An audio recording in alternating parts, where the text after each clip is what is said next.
So it is 6:32, and I will call our planning board meeting to order. And I will read the roll. John, present. Susan? Here.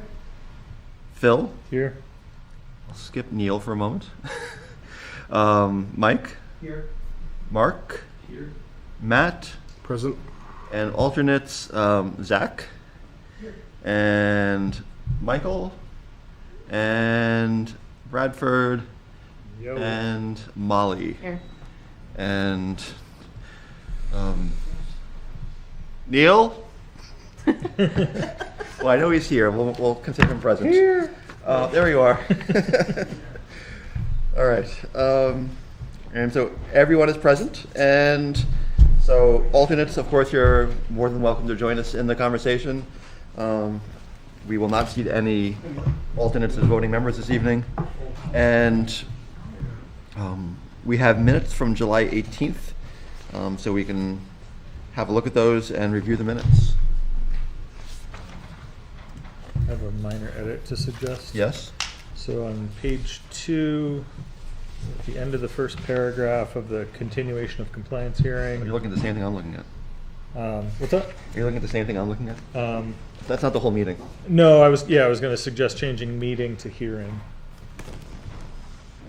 Same Was one. that what you had? I had it circled right here. All right. Great minds, as long as somebody caught it. That's all I've got so far, though, so if you've got others, don't let me stop you. I do not.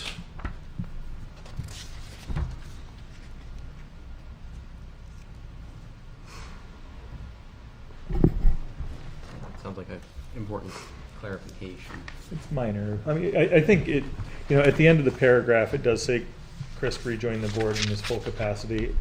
So, but I wouldn't want somebody to take that out of context, I guess. Sure.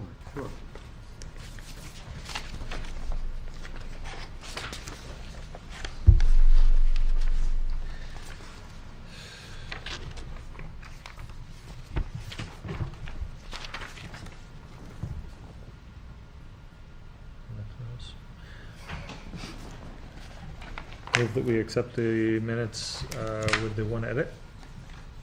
Second. Any further discussion? All right. All in favor? Aye. Opposed? Abstentions?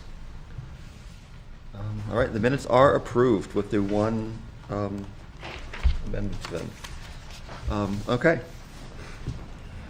So up next, do we have any public comments not related to the business on the agenda? Well, I actually would like on that number 2 item on the master plan implementation, I would like to be part of that conversation, as I have an element that would be helpful. Okay. Write myself a note, make sure I don't forget. Okay. All right, with that said, communications received? Sure. 2 communications. One was sent out to everybody the other day. That was the or the first draft Tenny Mountain overlay language. The other communication relates to Peter Julia. He has sent a letter informing us, the town and the board, that he is stepping back from his alternate seat on the planning board. And we certainly appreciate all the input that Peter has given. He's given some really great contributions as in his time on the board, and he is still a member of the zoning board of adjustment, but he has stepped down from his seat on the planning board. I will miss his input. That does open up a position if anybody wants to, anybody from the planning board wants to also serve as an alternate role in the zoning board. Oh, that's right. That does open up an opportunity. Yeah, that's Since a you good can't point. have 2 members from the same. The zoning board is certainly always looking for members, and there is the possibility to have one member serve on both boards. So that's a really good, and appreciate that comment, because they are 4 members and 1 alternate right now out of a possible 5 members and 5 alternates. So they would, if anybody does have interest in that, it's a good opportunity to serve.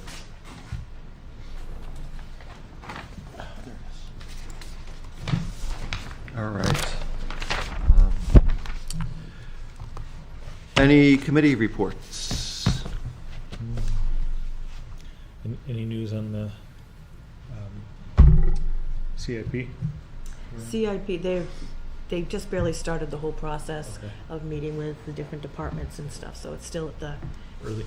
phase of the, so nothing yet. As soon as I do, I certainly will Okay. shout it out. And is there a goal for when we're gonna have the CIP finished for the budget and select board? I think it's in September, the end of September. I think the schedule usually starts about the end of August, beginning of September, with CIP and budget meeting with the different department heads again, and then end of September, beginning of October.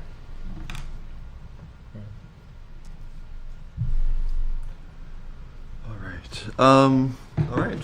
So on to new business. First up is the Housing Opportunities Planning Grant, round 2 of funding, and we've all agreed on this board to go for the round 2 of funding. The deadline for that is September 30th, I believe, right, Joseph? I believe that is correct. Yep, last day of September. And unlike the last round where, like, if you applied early, you would, like, have a greater chance of securing funding. In this case, they're not reviewing any applications before October. It's my understanding from the session. There was a session, an informational session about a week ago, and the information there seemed to be that there's really no benefit of getting it in before the 30th. I mean, except for just like being ahead of things. But in terms of your likelihood of getting it, they're all going to be considered at the same time, starting in October. Sean, can I say a few words? Yeah. So, some of you may be aware that my daughter was in a head-on crash. She's 16 years old. She was on 132 going north towards Ashland. And, there were 2 cars coming at her in both lanes. And one car kept going in the proper lane. For some reason didn't want to be identified, or who knows. But the other car was passing on a double yellow line and left my daughter on a curve, passing on a double yellow line, left my daughter, who's 16 years old again, without any time to react. But it was a head-on. She survived. I got a phone call, and I was in my truck. I turned around on a dime. But, I could hear my daughter screaming, "Get me out."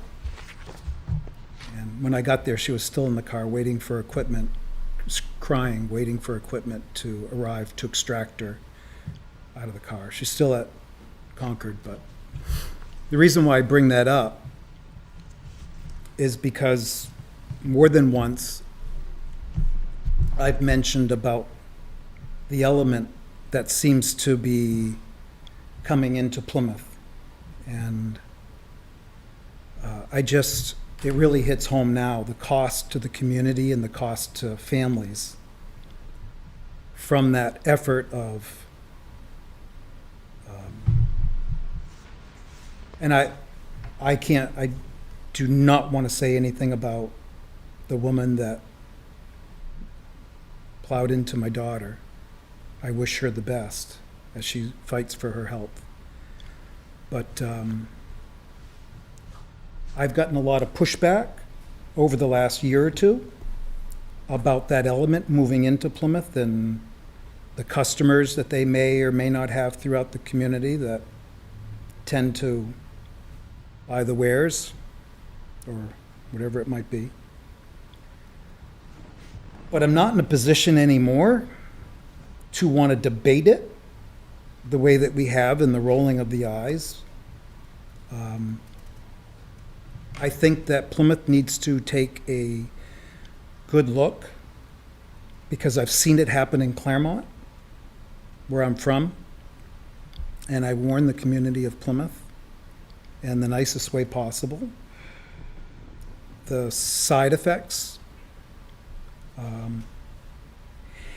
And when I see the efforts of recent, of inclusionary zoning and income-based housing, we've got it in Plymouth. We've got it in, I think that the community believes they have it in enough quantities that makes our small little agricultural town work okay. I'm not here to, I don't really want to debate this issue. I'd like to, when Judy came and pointed out that there was going to be a second round of potential funding, it was explained to us that it was to look at the zoning and not to do anything major, just to make it jive and match other parts, not to do anything structural to it. I put my hand up in an agreement. Yeah, that's what we want. And then all of a sudden, it's all about more of the same and pushing inclusionary zoning and income-based housing. And I just feel like there was kind of a bait and switch on that. And I would propose to this planning board, and I'm hoping that there is support on this board tonight, that we discontinue the continuation of looking at bringing in more income-based housing, inclusionary housing, and that this planning board stop it at this point. And that is my hope from this board tonight, to have some sort of vote that says the town doesn't need it. We've had workforce housing all over the place. Our zoning allows it, and we're doing nothing wrong with the way that it's been. And there's part of my daughter still in that car that's been impounded when her leg was opened up and parts of her knee and bone. And I just think that there's that element that we need to be wary of. And it's not everybody that might be coming in, but I think it's time now for the town to reflect a little bit and to start making some choices that it might be what you know is best in your mind and in your heart, rather than burying our heads in the sand that, oh, it's great, nothing's going to happen. I'm telling you, it's going to happen. It happened to me. And I was on that site, and my daughter was crying and screaming, and there was nothing anybody could do because she was just sitting in the car waiting for equipment to get her out. She has one more surgery next week, and it's a phone call that none of you, I hope, ever get in your life, but I would be happy to debate it. If you have a daughter screaming in the background of the phone, to get her out. So I leave it to the board on what you would like to do, but you know how I feel.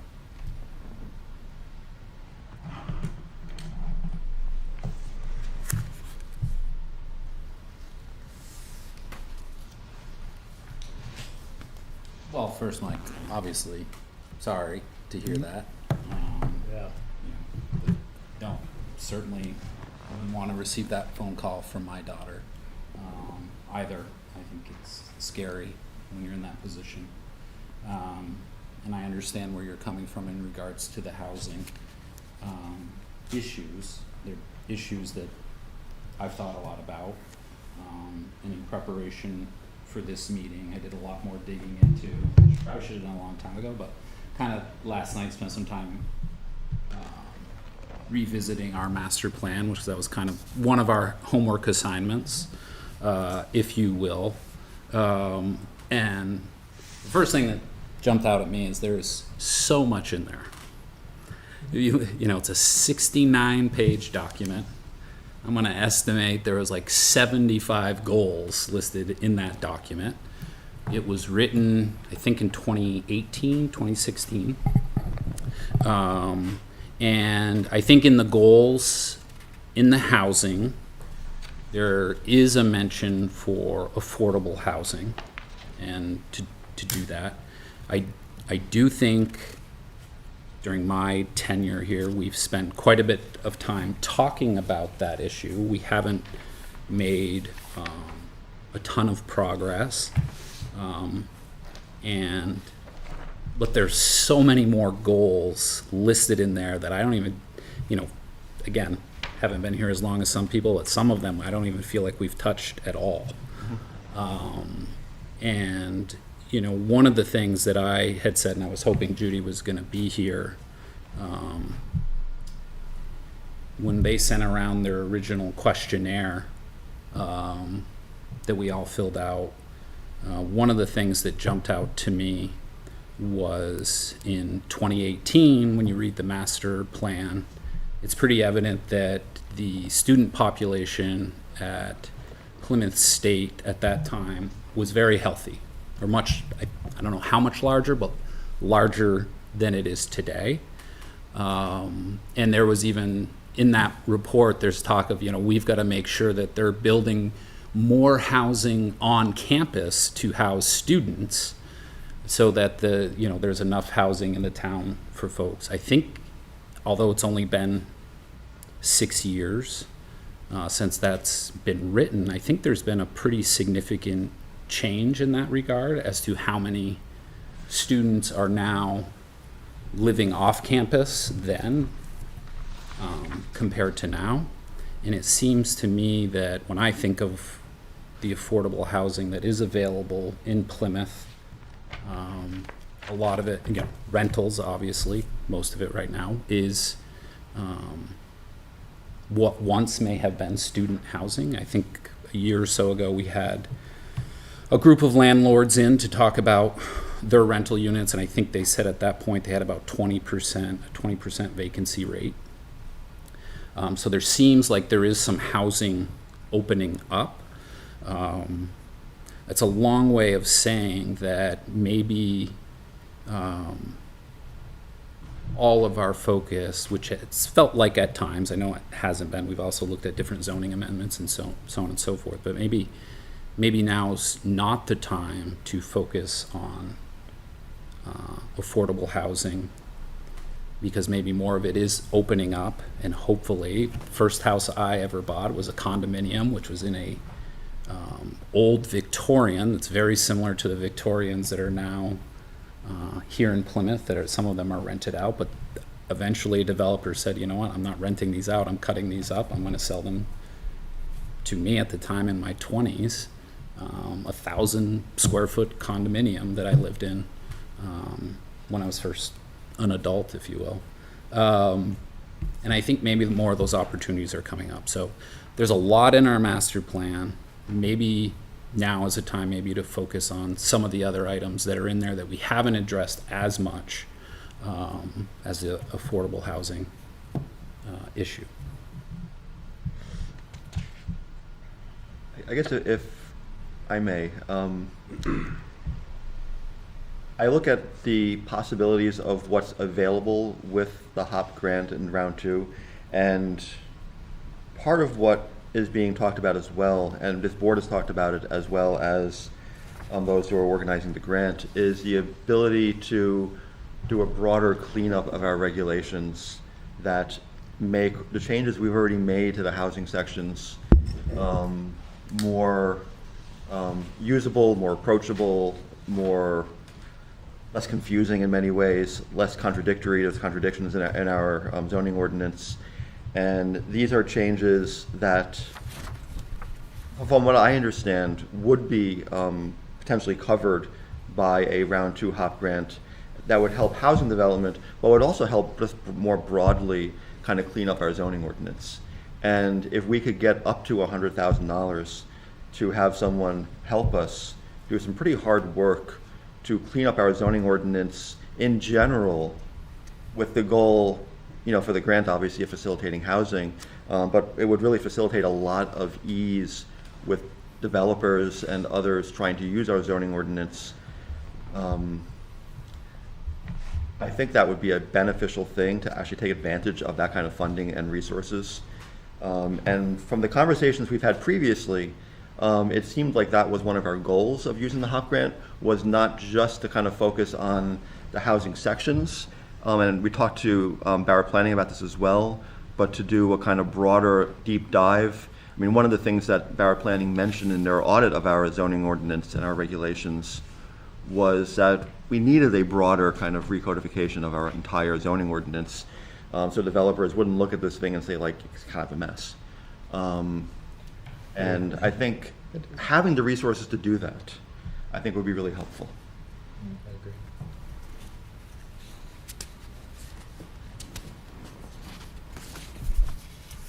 So I think it would be a little bit, my understanding from what we're talking about so far is that we did do a lot in the past couple of years, specifically focused on housing.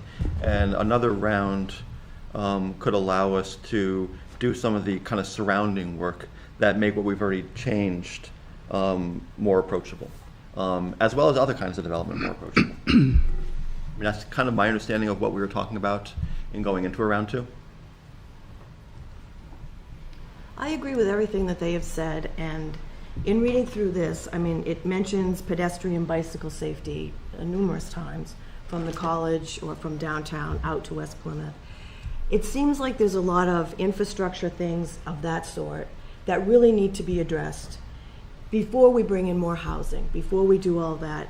The housing is, the college is definitely not utilizing what they have been utilizing. So like Mark said, that's a lot of, that's getting freed up. The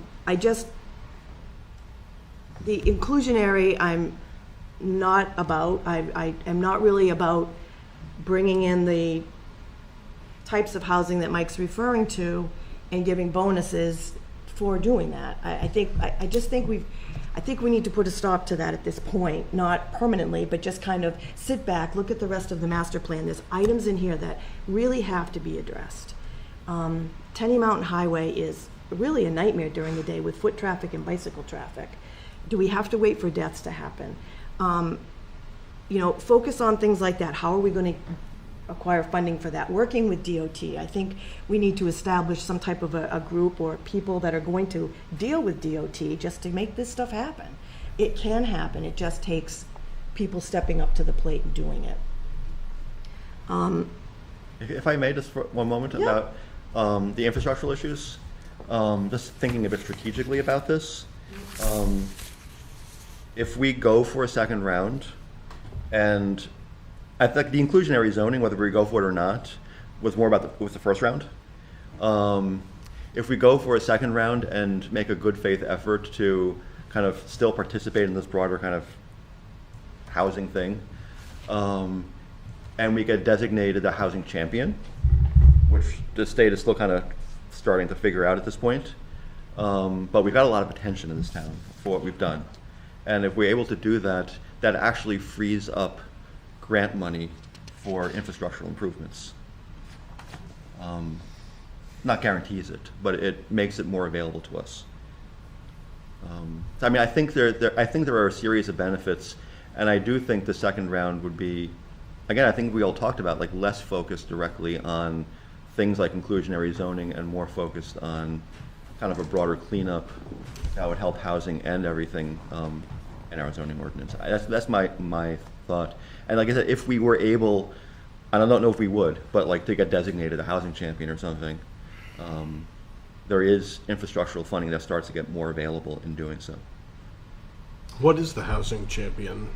Like what's Yeah, the criteria that so says there was you are a housing champion? There's an RSA that defines some of it, and I think just within like the past week or even less than a week, and it's not been very long, New Hampshire Office of Planning and Development, that I haven't even fully looked through yet, posted on their website some of the criteria and what they're looking for. So it's all kind of brand new at this point, and they're still kind of figuring it out themselves, exactly how they're going to adjudicate this. Yeah, I saw it on page 3 where it said Yeah. additional or grant I mean, funded activities. it is a kind of like, there is a carrot if you actually get that you do free up some of this infrastructure money, potentially. I mean, I'm speaking kind of vaguely about that because it's still being defined at this point, so I can't really be a lot more specific. Thank you. think we all know what the housing challenges are. We've gone over that 1,000 times and we hear it every day. But not every community is having those housing challenges. I think we're all in it to kind of win it, but I think the state in general is, like, there's a massive shortage of housing in the state. exactly. I don't think it's community specific. I mean, I don't I think the either. work we've been doing has been good to at least clarify that the town is being receptive to those who want to build housing, that, you know, that we have, basically what we've done is we've provided density incentives for people that want to meet the definition of affordability. And I want to remind this group that the definition of affordability that we're talking about is basically, it's affordability for anybody up to the median income. So by definition, 50% of the population. That's actually workforce, Yeah, right. which is separate than affordability, which is a 30% of whatever your income happens to be. Right, but it's, Yeah. yeah, the workforce housing is, right, but, yeah, I mean, there is codification of affordability, and it's, I think there's been an interpretation of that being far too narrow, and I think that's a continued issue that we have, and I think that, you know, everything we've done has been everything we've done up to this point has been aimed at, you know,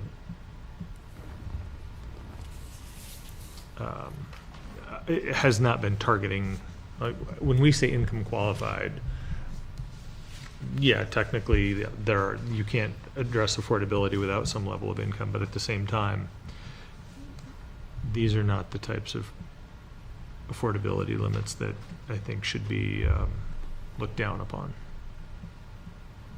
Can I make sure I understand something? Mm-hmm. Any sort of amendment to the zoning that we would make, that would make these incentives for higher density or income-based housing has to go through town meeting, right? Has to be Yes. voted on. So, Not town meeting, well, yeah, the election. or the ballot at the same time as town Officially, meeting. it's like It part is one the of town meeting, yeah. Yeah, Oh, okay. but it's not like debated from the floor. Yeah. Right. So anything that this board puts down as a potential amendment still has to be voted on by the people of the town. Yes. And if the people of the town don't want incentives for developers to build income-based housing, they will vote no. Yes. So, Yeah. continue. Do you want me to? No, go ahead, yeah. So we as a board can ask for more resource from the state to put forth ideas to the people that we're responsible to. And and they'll either say yes or no to what we suggest. So I don't see why we wouldn't seek more opportunity to be more resourced and do better work that maybe not all of us are trained to do by hiring somebody. The only reason I was kind of almost stepping in for a moment was, I do want to keep us a little bit separate right here. The inclusionary zoning, it comes out of the first round, Yeah, and it's something for us to consider, and we may or may not want to go forward with it. okay, And if we do go forward with it, the town may or may not want to actually vote for it. yes. For a moment, I'd like to keep us more like strictly focused on, do we want to do round two? Right, so my point is, why would we not do round two if we are basically going to be better resourced to do our job as a board, to put ideas forth into the town that the town can decide whether they want it or not? Yeah. I mean, I would love to get like up to $100,000 to continue to work on our zoning ordinance and do a kind of broader cleanup than we've done so far, Right, which would help our housing situation as well as so many other things. I'm just thinking of our duty to the rest of Yeah. everyone who lives here, and how all we're really here doing is trying to improve things, and then everyone else has to say yes or no, basically. Okay. And I don't disagree that our regulations and zoning needs help. I don't disagree with that at all, because it is very confusing. You know, and if the, Judy has been a great she's been a great help this year doing that, pulling that in. And if we say we want to do something that's a broader focus that will help with housing and other things, just to clean up our ordinance in general, and the committee that's reviewing our application says, no, we want you to be more specific, they can deny our application. And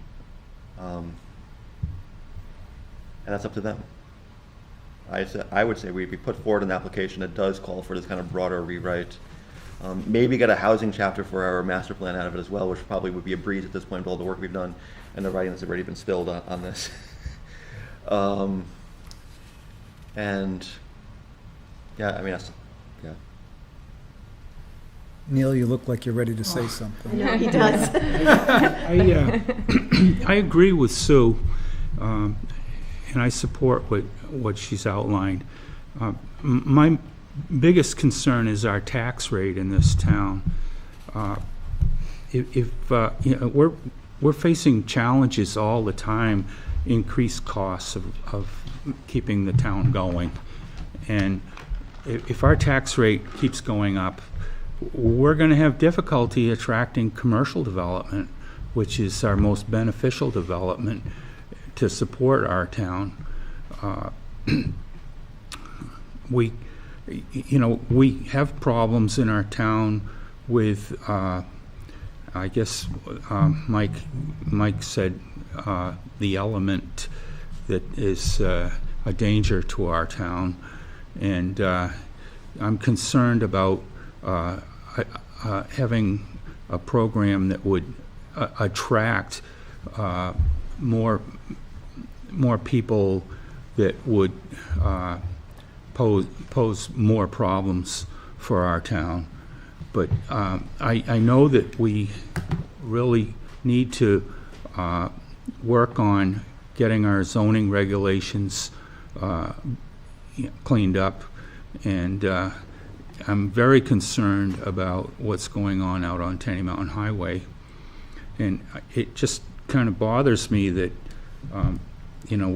we have to, it seems that if we accept this grant, we're going to have to consider, as part of the grant, we're going to have to consider bringing in affordable housing, which might attract that element that is undesirable for our town.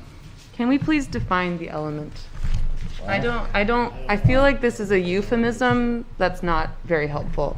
Okay. Please. Do you want me to spell out Yes, I do. what? Yes, because I actually don't fully know what you mean. So pretend that I had clue with. There are families out there that I don't want to put under the bus.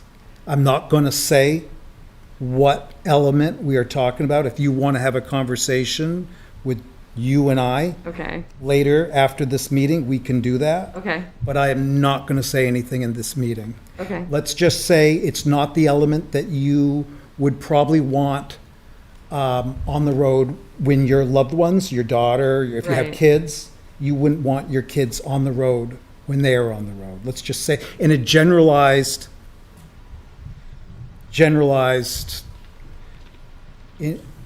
I wish I could say more, but I don't want to, because I'm praying for this person too. Okay. So it's unclear to me how people who may be I dangerous. don't want to debate this. I really don't want to debate this. We need to be able to have a discussion, though.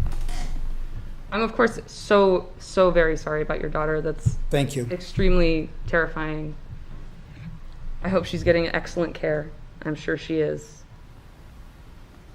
But it's not necessarily evident to me how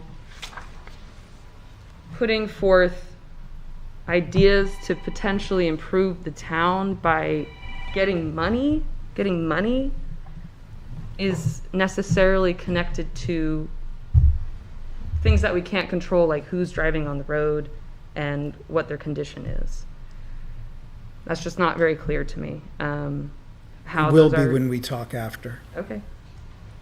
And for me to say, I'm a little bit uncomfortable with the notion that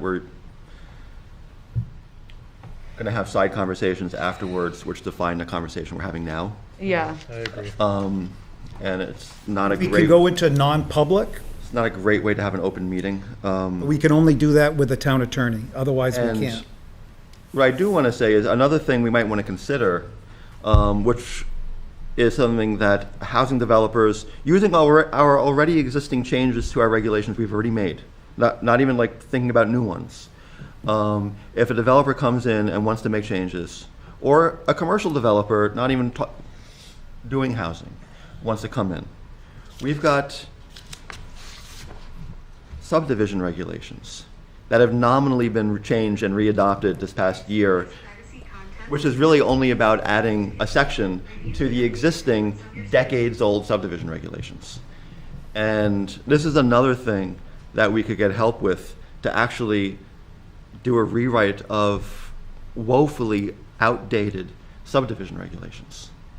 And this would be helpful to someone doing commercial development, residential development, and just using our existing zoning ordinance and the changes to housing that we've already made to actually have a zoning ordinance, set of subdivision regulations that like have had any attention in recent years. So I would agree with Neil that our efforts are best put in, we've had a lot of development in Plymouth on Tenny Mountain Highway. I don't think that the changes we made to our zoning regulations would prevent it. You gotta be kidding me. Sorry about that. Think I'm getting shut off, and it's not behaving like it's supposed to be. Well, you'll throw it out the window. Go ahead, excuse me. I don't think that, I just see what Judy said, that it was to rework the zoning, and then all of a sudden we get this. And about inclusionary and income-based and all that. That's part of round one. Yeah, well, it's in here for step 2. It's all in here. It's talking about inclusionary zoning and income-based. Yeah, but this is simply grant guidance. Right. It's So- up to us to define what we want to work on. So So- if I can address this, there are 4 bullets here of things of activities that the grants may be used for. These are not requirements. We could identify that we exclusively want to work on revising our land use regulations. There's no requirement that we have to do all 4 of those things to qualify for this grant. Thank you for, We could potentially put in an application for things a little outside of this. You could. And if they say yes, may they not say be yes, scored and if they as say no, well. they say Either no. way, accept it or deny it. Yeah. Right. Who's I mean, gonna write we- the grant? That's a good question. Is there money in this? Retro money for a grant writer? No. 10%. so as, Hopefully put our ideas One on the moment. table. Zach, did you have a comment you wanted to? RSA 91A:3 allows you to go into non-public to discuss matters that would likely adversely affect the reputation of a member of the community who's not on the board. So if you wanted Mike to be able to speak openly about specific individuals in a private session, and he was interested in doing that, you do have the ability to do that under the RSA.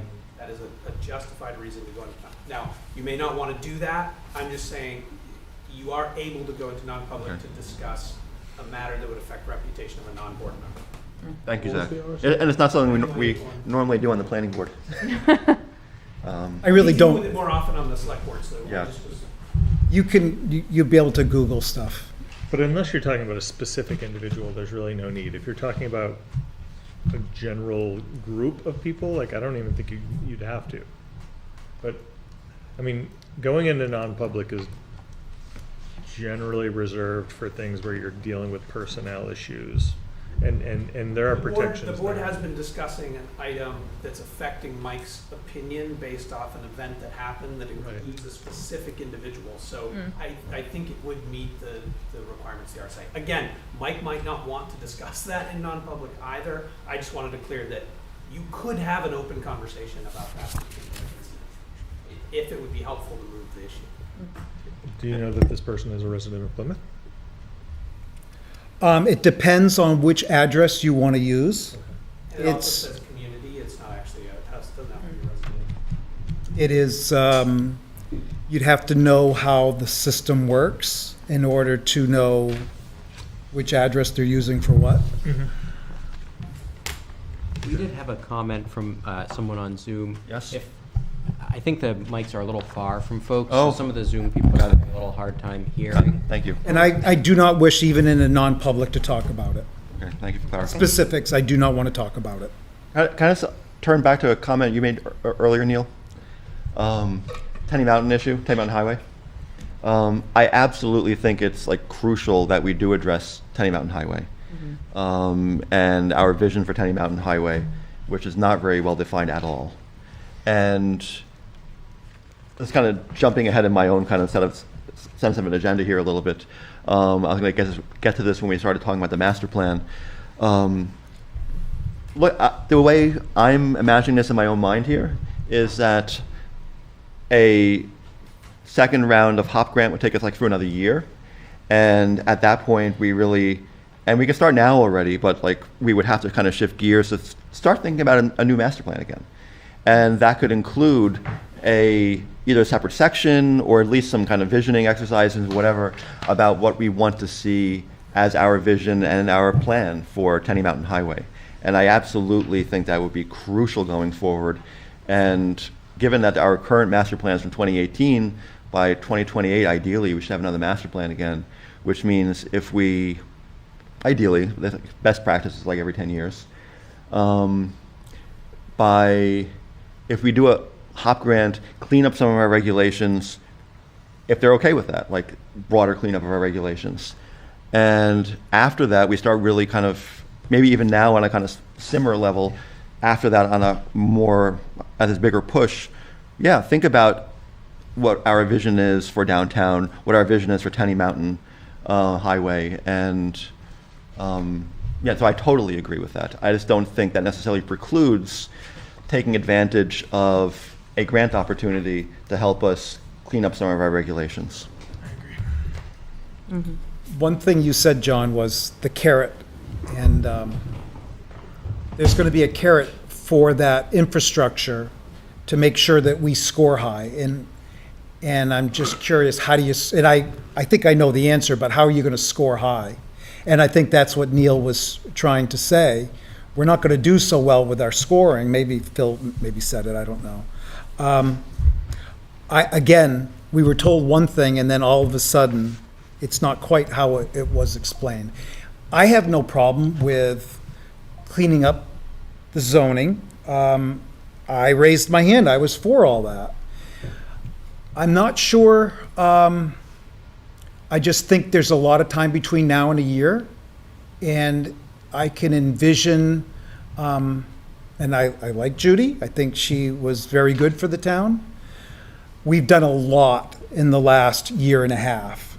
We have done a lot. And I think that if this board could do anything, it's the suggestions that Neil said, and that is, let's take a hard look at Tenny Mountain all over again, because the intersection and how everybody gets on and off, we need the state involved, and we can't wait very much longer. And that's where the emphasis needs, and I think that, Absolutely. we're spinning our wheels on not spinning, we're going in the direction, and now we want to go on just half a rail in that direction when we're skipping the important stuff that really what this planning board needs to be doing. And I'm not sure that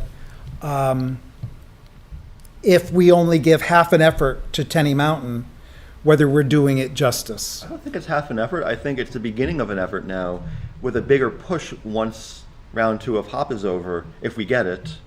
And I mean, there's no reason you can't start one thing while continuing something else.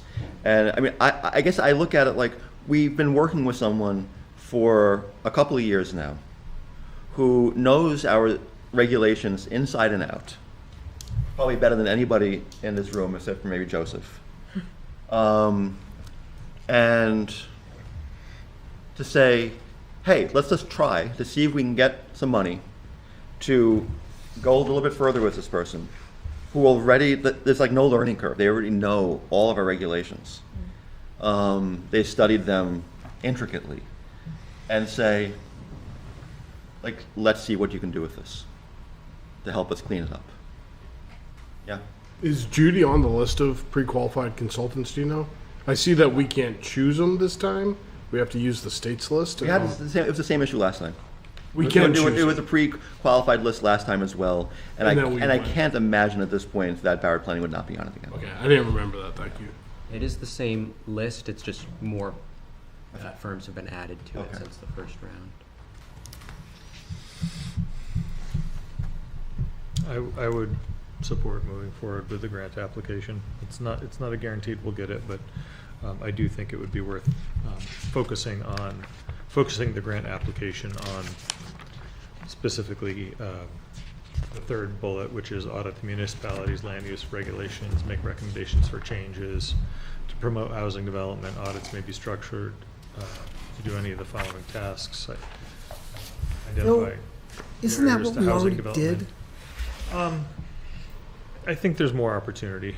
Identify opportunities for new regulations and cross-reference different regulations to ensure they're not in conflict. I mean, there's a lot to be done there. One of the recommendations that came in the regulatory audit part 2 of the first round of HOP was that our zoning ordinance and regulations more broadly need kind of a major overhaul.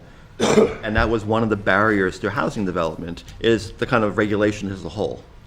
And I think we can kind of build on that to say, like, you know, our regulatory audit identified one of the major barriers to housing development as not just particular housing-related regulations, but a Lack of clarity. lack of clarity in our entire ordinance.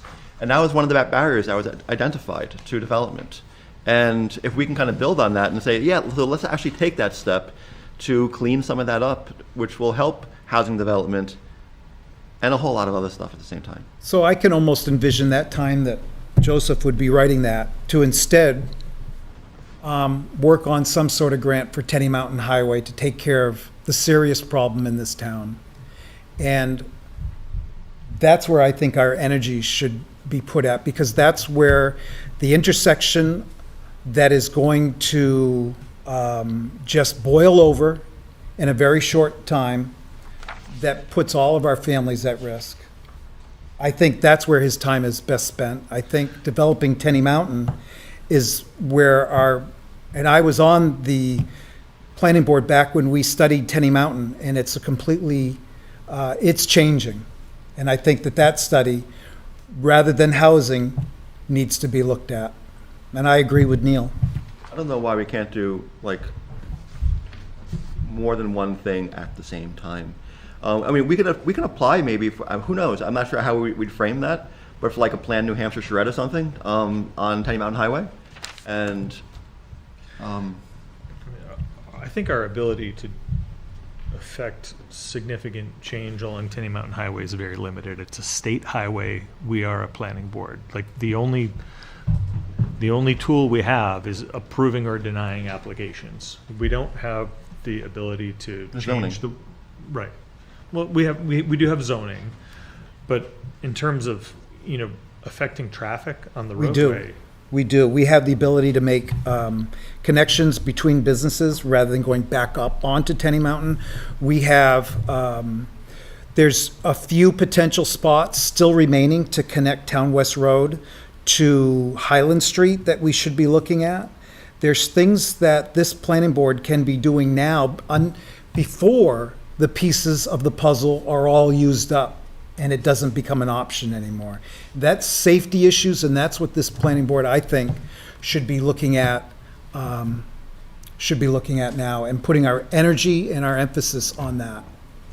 We had someone go through with a fine-tooth comb our entire zoning regulations and subdivisions, and they made recommendations. Subdivision regulations. Who was this? Judy. Judy made specifically directly housing-related recommendations, and she said there's a whole lot of other stuff in there, which she found when she went through it with a fine-tooth comb. Yeah, and she didn't address any of those other things That's my recollection. because they weren't in the scope of our first HOP grant. And we also haven't addressed anything in our subdivision regulations except to add OSRD there. And I would say since the work has already been done to get to know our regulations, why not at least try to take the next step, see if it gets approved, to actually make some of the changes that Barrett Planning has been saying we should be making for a long time, that are not directly like inclusionary zoning or lot density for housing, that are broader things that just streamline the use of our regulations. I mean, the work's already been done to identify a lot of these things. Why not try to capitalize on that while we have the opportunity? So whoever's gonna write this grant, if we come up with what it is that we really wanna focus on to include in this grant, then that's what can go in this grant. Yeah. And it can either get accepted or denied. Because under the land use section, there's an awful lot in there about cleaning things up. How about the zoning district boundaries, making them easy to interpret? I mean, all of that stuff, is that something that can be worked on? And if so, I think we need to let whoever's gonna write this grant know that, so they can include it, and they either like it or not. And if they don't like it, then we go seek another source. When you have a grant writer in here, most grants are a point system, right? So when we say it's either accepted or not, it just means we're not gonna get the points.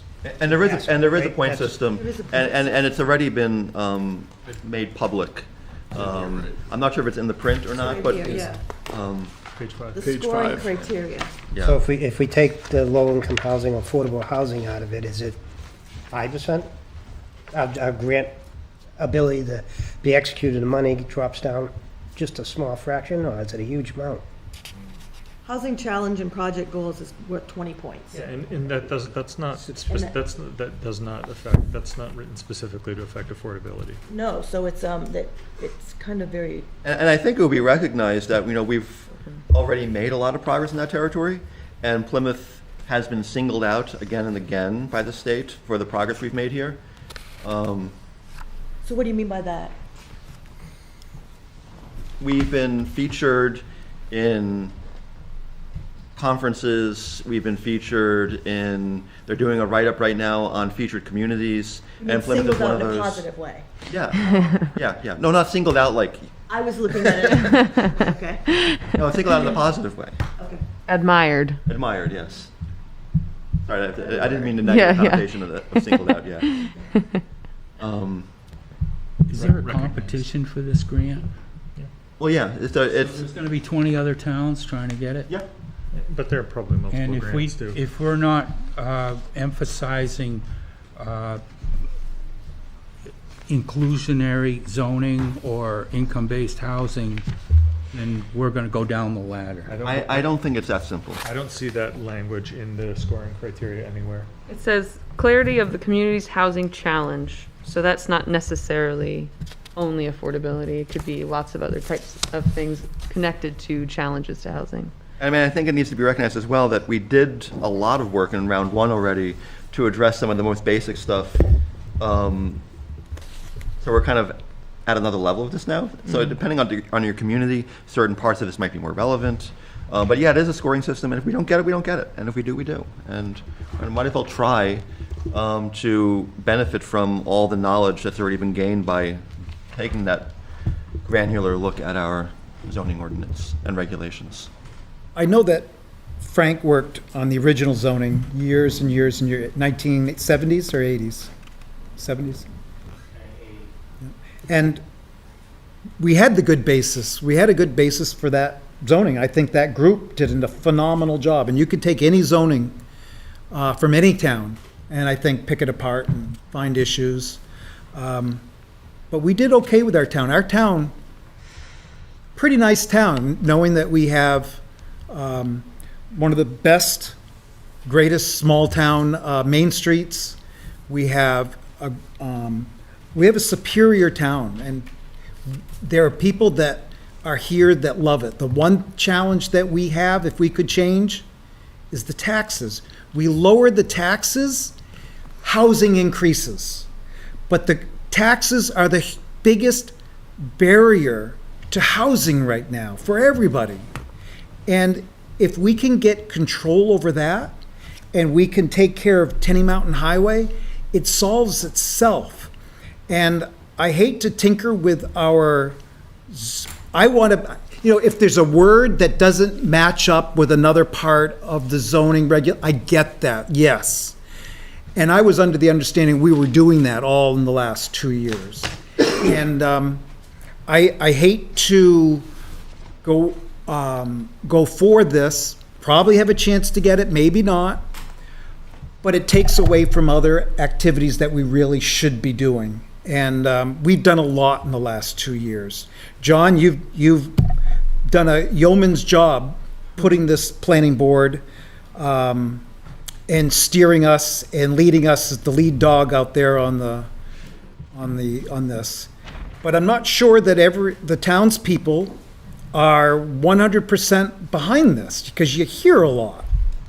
And I'm not sure we're ready to still go down that road.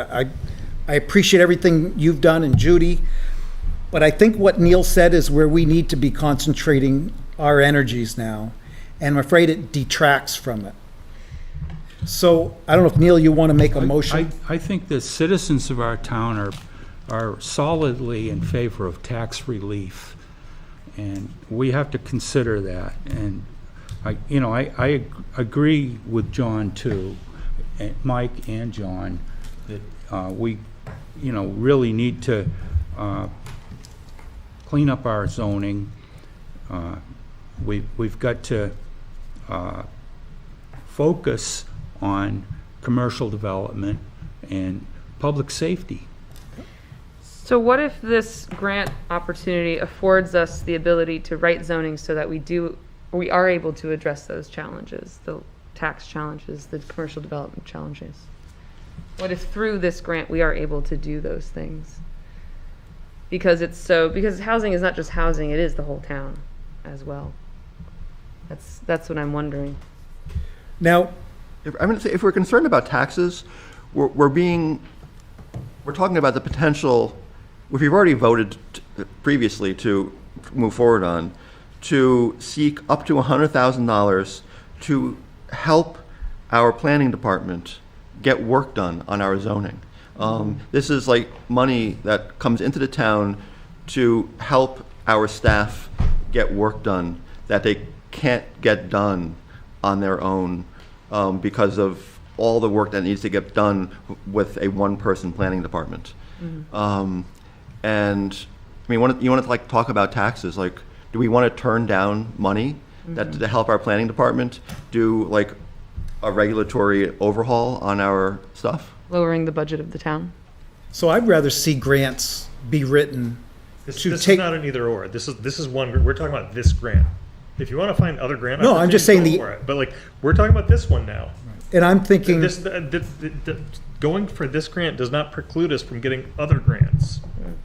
This is very specific. I think we're talking about this one. Let's focus on this. If we want to do a Plan New Hampshire charrette or something for Tenny Mountain or whatever, that's a separate issue. And I would love to do some visioning and talking about what we want on Tenny Mountain, and I want to get to that in a few minutes. we also That had, information can be included in this writing of the grant. I mean, It's whatever we write I in the think grant it's- application.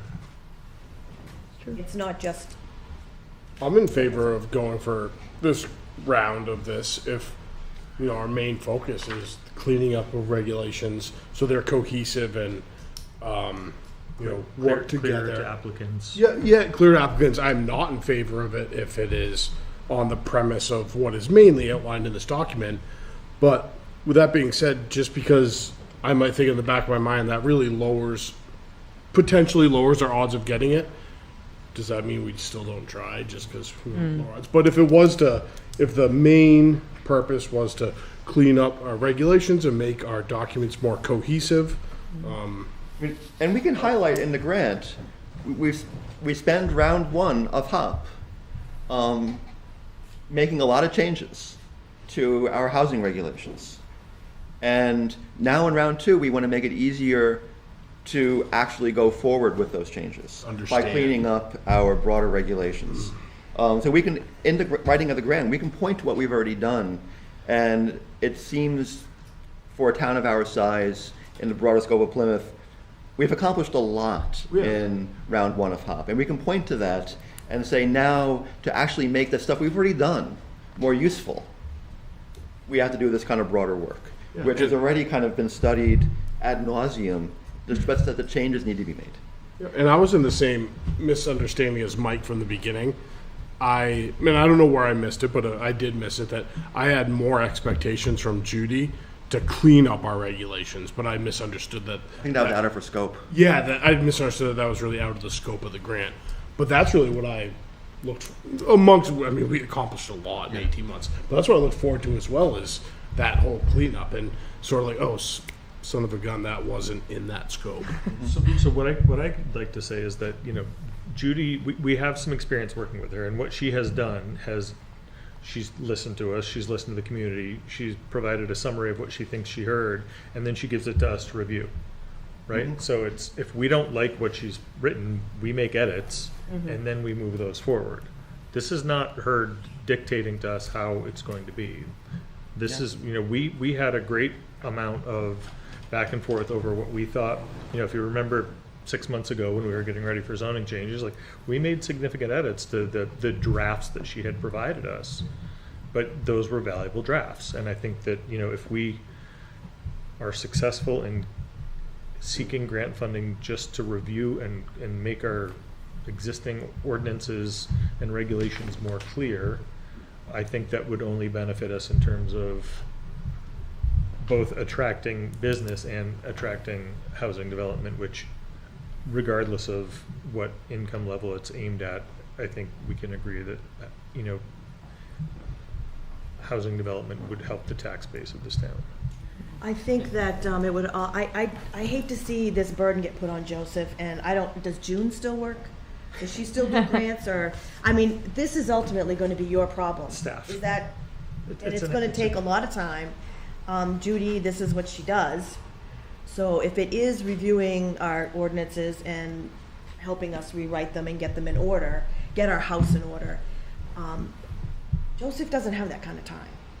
It's really, for me, it's boiling down to that. If I can make a suggestion, like, a lot of small towns that don't have planning staff have subcommittees of their planning board meet on other weeks to review or regulations. Like, I don't really want to do that. If we can get a grant to do that, and we can have a subcommittee of us that would do that otherwise, not have to come in on other weeks to review that information, that's what grants are for. Let's hire a professional. If we can write this, so that's the goal in this whole thing, I would be for it, because we do need help in that category.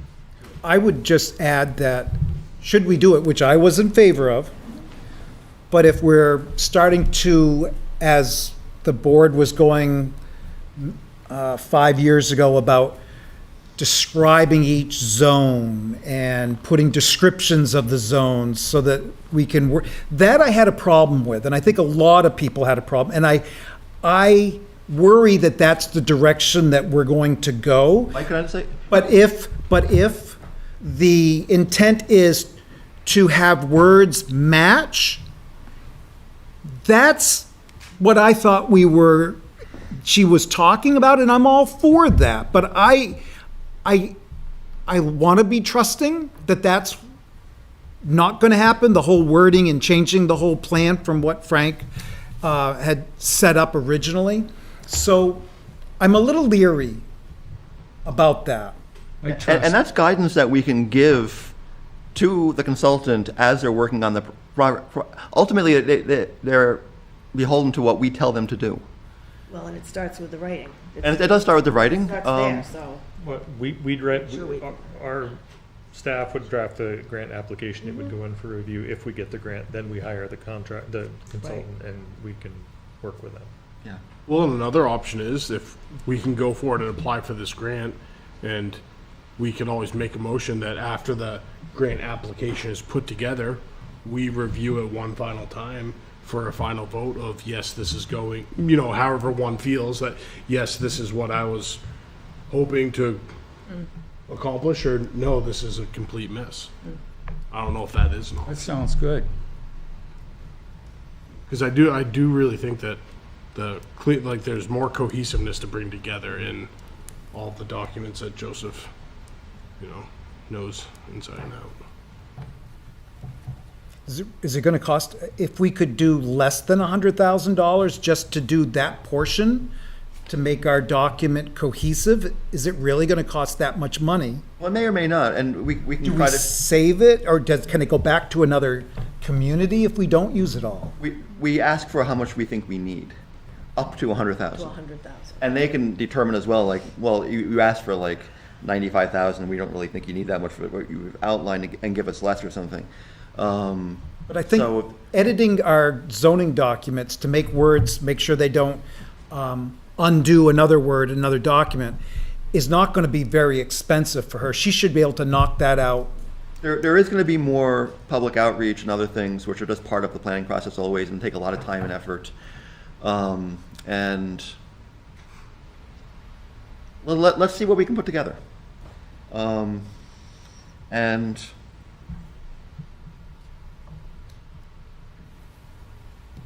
yeah, and move forward with that, I would say.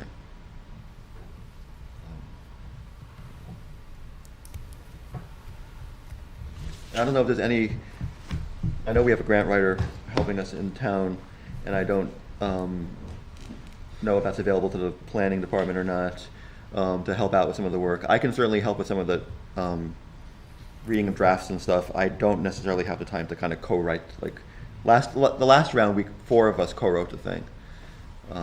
And Who co-wrote it? Was it you it was two? Joseph and June and me and Rebecca. June was still more involved. Oh, yeah, Rebecca. So I would like to be involved with Joseph to write it. I would be willing to do that. I'm willing to take a more active role in housing. And I know that there's a organization with the Lakes Region, which I think I was on the select board at the time when we switched over to them, wasn't I, Neil? The LRPC. And I would like to take a more active role in that. I don't know if there's a, Can you be on that committee? Would you be on that? Can he be on that committee as well? I would be willing to serve for the planning board on that committee, if you guys would like me to. I believe we have 2 commissioners and an alternate right now. And which, That's all you can have? I don't know how they dole it out, but what committee is I this? believe so. It is Lakes by, Region Planning? it is by town, and it is ultimately the select board that appoints, so the town does have 2 commissioners. I don't know. If the, s- I believe If- our alternate is right there. if the planning board would, I would be willing to serve as one of them, if the planning board would like to put my name to the select board. I'd be willing. No, he's willing to sit on it. I'm currently serving, just what it's worth. I know you are, and so we can have another one? Currently, we have Bill Bolton as well, who is also on the executive committee of the LRPC. I work very well with Bill. So what are we limited to members? I believe it's up to 2 members, and potentially an alternate, which we have 2 members and an alternate right now. Can't we just ask them? Who's the second member and alternate? Bill Zach is the Bolton? alternate, Oh, he's and You're me, one alternate. me and Bill are the 2 members. Bill's also on the executive, and Which admittedly, I would give up my alternate spot. The reason that the select board hasn't been as actively participating in LRPC is that they hold their meetings the same night as select board. So we can never attend that. So is Bill attend the I believe meetings? Bill is, Bill attends the executive. he's actively involved in the executive. He's actively involved in the executive committee, but he can't go to the main meetings, he just goes to the executive committee. So he wants to stay on for that reason. We asked John to take the other full member slot so that we actually would have somebody, and then I was there by default, but I would happily give up my spot for anyone on the planning board. who wanted that all. Can the I would love to alternate be a full attend member. still? I think Mike would Would like you to still be do able to attend and stuff? Oh, I'll make time to attend. I would love to be a full member. If this board would like me to, I would like to be a full member. If someone wants to make a motion. But is it us that decides? I It's think the it's the select select board. To suggest to the select board that Mike represent, Mike, I think you should express your interest to the select board. Yeah, and I individually. think the select board would appreciate a recommendation. That would be fine. so Okay. So I move, we make a recommendation for Mike to, Be a full member. yep, go to the select board to be a member on the Lakes Region Planning Commission? Lakes Region Planning Commission? If that's a motion, I second that motion. I think that's a great idea. If you're willing to do it. Just more time, thank you. I think I've got a volunteering good your time. perspective from being a landlord, being in the community for a number of years, not my entire life, but since 1987, since college. And I think I could bring a unique perspective to that commission, and I would love to put my time and energy into it, and I think it's, Work on writing the grant. I would love to do it. Unrelated to the grant, actually. Okay, we have a motion and a second for the planning board to recommend Mike as a full member of the LRPC, which would then be Okay. the select board's decision ultimately. Any further discussion? Okay. Can I ask you to just clarify Yeah. that request to be in addition to yourself? One of the I'm two. not actually sure how that What's the relates. replacement of I'm yourself? not actually sure how that relates to me, because we have currently 2 full members and an alternate, and I'm not sure if the select board said yes, who Mike would be replacing. And I guess that would be the select board's decision, I suppose. Well, I think the select board would want to know, John, whether or not you're interested in being the full member or the I'm alternate. interested in continuing in my position. Okay, if you're interested, it would just be helpful, because what I would recommend, and I can't make that decision, but what I would recommend to the select board is that Mike replaces me as the alternate. Mhm. But if we don't know that you want to stay on, then I think the rest of the board would be like, well, why won't we just replace John? Yeah, okay. I'm interested in staying on. It'd be nice if they would just take another member. Would you be interested in the alternate position? At the moment, I'd be interested in staying on as a full member. We have a new director who is a really interesting and exciting person. After from frustration with the previous director, and a lot of frustration with the previous director. And I would really like to kind of see where things go on a kind of closer level than being an alternate with the new director. I would think that if the select board, if the 2 members of the select board who are full, or if we have 1 full member and 1 alternate who are on the select board and can't attend regular meetings, if you were to be Should be seated able as to an vote alternate, you anyways. would probably be seated as a voting member for every meeting with John. So, whether you're an alternate or a full member, you'd probably be seated as a full member. I'm not sure how that would work. I think that's exactly how that would work. I would be a full voting member. I think they seat 2. So as the alternate, you would be voting in the absence of our select. And we select really, representative. we never attend, Right. because there's that direct conflict. They're scheduled the exact same night. So I would say let the motion go the way it is and let the select board make their decision what they want to do. I'll just clarify in terms of like voting. There aren't a whole lot of votes that happen. There's like 1 or 2, maybe 3 votes a year besides just approving minutes. Mostly it's a lot of informational sessions and stuff like that. But just to clarify, whatever though. Where's it held? It changes every month. So in New Hampshire. Well, in the Lakes region. That's even better. So anyway, we have a motion. Any further discussion? Okay, all in favor? Aye. Aye. Opposed? Abstentions? Abstain. Abstain. All right, the motion passes. So 6 to 0 and 1 abstain. 2 abstain. Who was the other one? Bill. Okay. I'm abstaining because it's a non-binding issue. Like, we're making a recommendation to the select board. There's no, Yeah, I understand why we need to do that. the vote carries with a majority of people, that's fine. Yeah. Okay, Tony. All right. All right. So are we ready to go on to looking at our master plan? You're the chair, it's your Or- agenda. Well, I know, I just want to, Sorry. You're Technically- being far too nice for me. technically you are correct.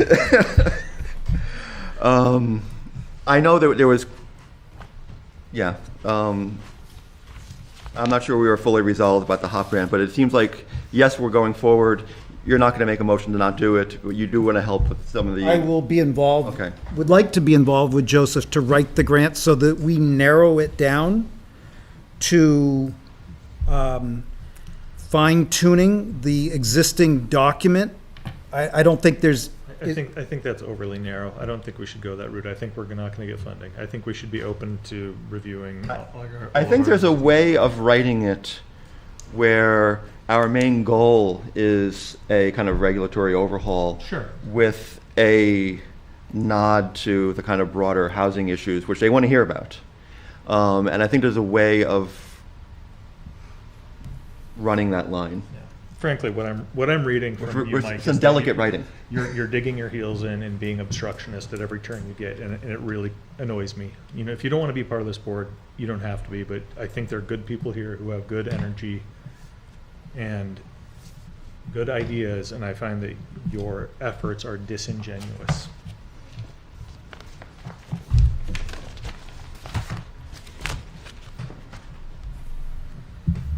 Is it possible that we can see the application before it goes in? Yeah. And like get a better understanding? Because I mean, basically, it's the planning. I'm not it's- saying I was misled. I was misunderstood. It's the planning board asking staff and whoever else wants to help staff to write a grant for us. I mean, ultimately, this really is a purview of the planning board.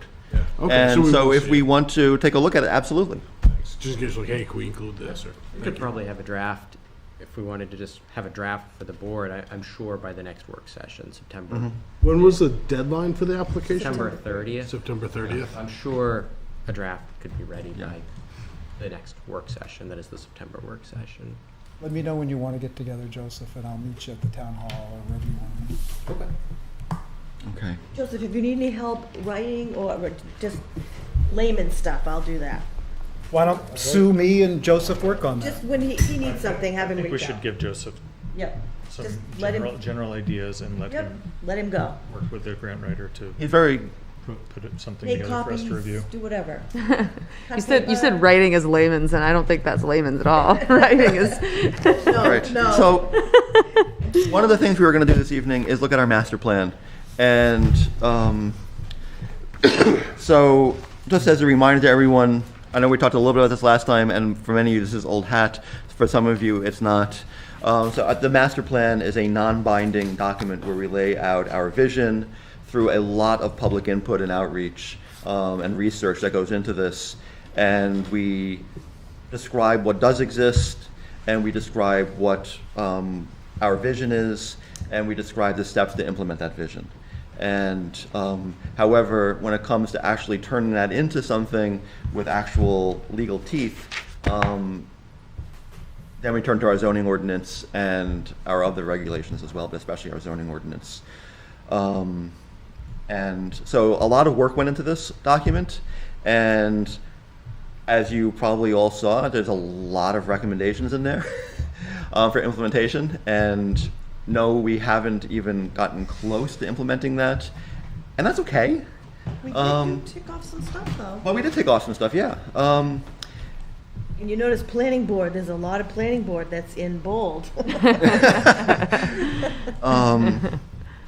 And I guess I put it back to you all. So what did you notice that really kind of struck you about, our vision, our implementation that we have or haven't done so far, things that we'd really like to focus on? I've got my own list, but I figured I'd open up to everyone else first. Places where our vision as outlined here doesn't gel with what we have in our zoning ordinance. The important things first, I suppose, because we could probably list 1,000 things, but like what's really crucial in that regard. And we did hear in the last few months lots of people talking about, in the public as well, the kind of lack of gelling between the two documents. Michael? I'd like to comment that because we had to go and do this homework, that I learned something that I didn't realize because I wasn't paying attention or whatever all these years, but I didn't on the division, on what the master plan is not, I found fascinating. It's the first time I ever saw that. Every time I hear the master plan, I always thought it was the Bible of the town. This is what we have to do. We have to get it done. But We'd like to. we liked it. Right there it says it's not a binding document. It's just a plan of ideas. Yeah. And I always felt that we're always trying to meet these deadlines and everything because I thought it was a binding document. I just thought I wanted to share that. Thank you. It was Yeah. a non-binding document to kill ourselves for. There are a few places where the master plan has a little bit more teeth than New Hampshire. Yeah. But in general, it is just a kind of vision. Little bit of background.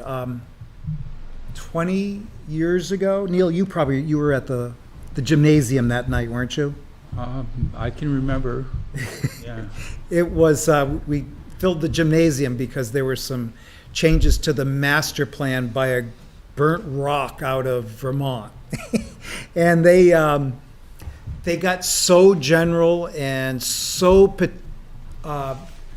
specific with the master plan, and a group, the Agricultural Zone Committee, met with Wood. I can't think, Pat Wood. And he schooled us, or me, when I sat in his office, about what a master plan really is. And it's a guide. And it came down to that word. It's a Yeah. guide. So. It's a good word, yeah. All right. So it's Well, I think from my perspective, and this is what I was trying to point out earlier, it's what jumped out to me was obviously the need for economic development in that master plan. And I believe that if we want more houses and housing, we have to do a much better job creating jobs that are going to bring people here that they're going to be able to actually purchase a house. The problem with all the housing talk, in my opinion, is the fact that we don't have jobs that are going to bring people here to purchase houses. If you go right now and you look on a public forum on the World Wide Web and look what jobs are available in Plymouth, New Hampshire, it's service jobs. And even with the reduced income limits for that housing, you're not going to afford a house on the jobs that are here in this town right now, unless you're coming here to work for, the university, the schools in the area, the hospital, you're self-employed, or you've been here for a long time. You're not going to pick up your family and move unless there's other economic opportunities. And I think when I looked at that master plan, and yeah, there's been some development on Tenny Mountain, but again, they're not bringing in the jobs where people are going to be able to then purchase homes in the area. The last meeting we had, we discussed at Tenny Mountain, like, well, would we want like a life sciences business or a pharma business to go up there? Hell yeah. Those are the people that are going to be making enough money to purchase houses in this town, right? Like, those are the types of things I think we should be looking at. Then when you have some momentum in that area, then you can focus on housing for the people that are going to want to come here to move here because of employment. That's how I got here, was for employment. And I just think that is the issue. There isn't the positions available in the area to bring people here to help create more housing. And So if I may, I think what we've heard from a lot of developers, both on the kind of business and housing side, is that it's one of these kind of chicken and egg things. sure. Businesses aren't going to move here if their workers can't get housing. And at the same time, people aren't going to move here if they can't get a job. Right, but And so we've you really spent have- all our time on housing. We haven't talked anything about economic development. And that you really was my point and you have to earlier. see them kind of going hand in hand. Right, yeah. And I agree, economic development's a good thing. And speaking of the LRPC, one of the things they've just done, well, we've just done in the past year now, is adopted a SEDS program, which is the economic development something. Strategy, comprehensive economic development strategy. Comprehensive economic development strategy. Thank you. All the acronyms are hard to keep up with sometimes. Yeah, the comprehensive economic development strategy, and we haven't really defined it yet. But we all voted that we want to do this, and really, it's just like a master plan saying, I want to do this. But the good thing about doing that is once you do have that vision outlined and you've voted to actually do it and start to outline it, it does open up more grant money as well in the region to apply for economic development. So absolutely, economic development 100%. And kind of go hand in hand. And yes, we have been focusing more on housing in the last couple of years, as has the entire state. In our, Was there an economic development committee formed with college lately, last year? I don't want to get too far into that right now. But no, was there yes, one? yes, there was, and I was asked to. I don't want to get too deeply into this. I was asked by the college to step into the role of leading that, and let's just say I Chose not to. I didn't like the way the conversations went in terms of my compensation for that work. And and so what it comes to now is I think that work needs to continue, and I think the university and particular partners at the university can be invaluable, but I think they need to be brought in as we see fit to benefit us rather than as a kind of co-equal partnership. Because Okay. I can spend the next half hour describing some of the reasons why I think this is just going to work better for the town. I mean, we see fit as the town. Yes, yeah. As opposed to kind of, I think there was a lot of putting the cart before the horse just to kind of get classes and everything up and going really, really fast.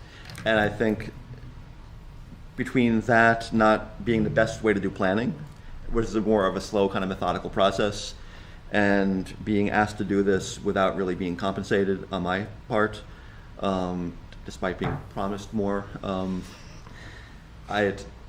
I do want to keep that going, and I want to have a conversation this fall about what that's going to look like in a slightly different configuration. So John, can I add something to Yeah. that? I really wanted to be on that committee with John as well. And I saw how the meetings were going or whatever. And John was doing the best that he could. He's great at leading, and thank you, John. But I got off the committee because I just saw that it was really not, it was hard. It was like herding cats, wasn't it? Yes. And I give John a lot of credit for all the attempts that he did make. I was tasked by the select board when I was on the select board for economic development. I loved what I was doing for that committee. We made some pretty good progress, and we actually made changes in the town, and it morphed into the parking committee, and I loved it. And it was a lot of time, but I really enjoyed it. And I wish, and with my son now coming to work for me full time, I have more time now, and I would love to get more involved with economic development as well as the housing. And if the select board would like to task me with something, I know June was tasked with writing grants for economic development, and it turned into more housing, but I would love to throw my hat in there as well. If I'm going to say, I think like looking at the master plan, one of the things in there is like creating a downtown master plan. And like the few like brief words in their master plan really don't do justice to what needs to happen downtown.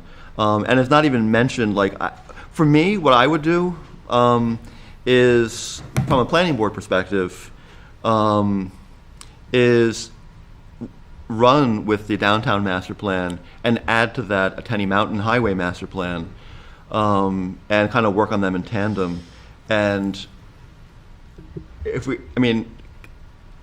in terms of economic development, those are our two kind of like centers of development, plus Tenny Mountain itself, which we are starting to talk about in a different context now.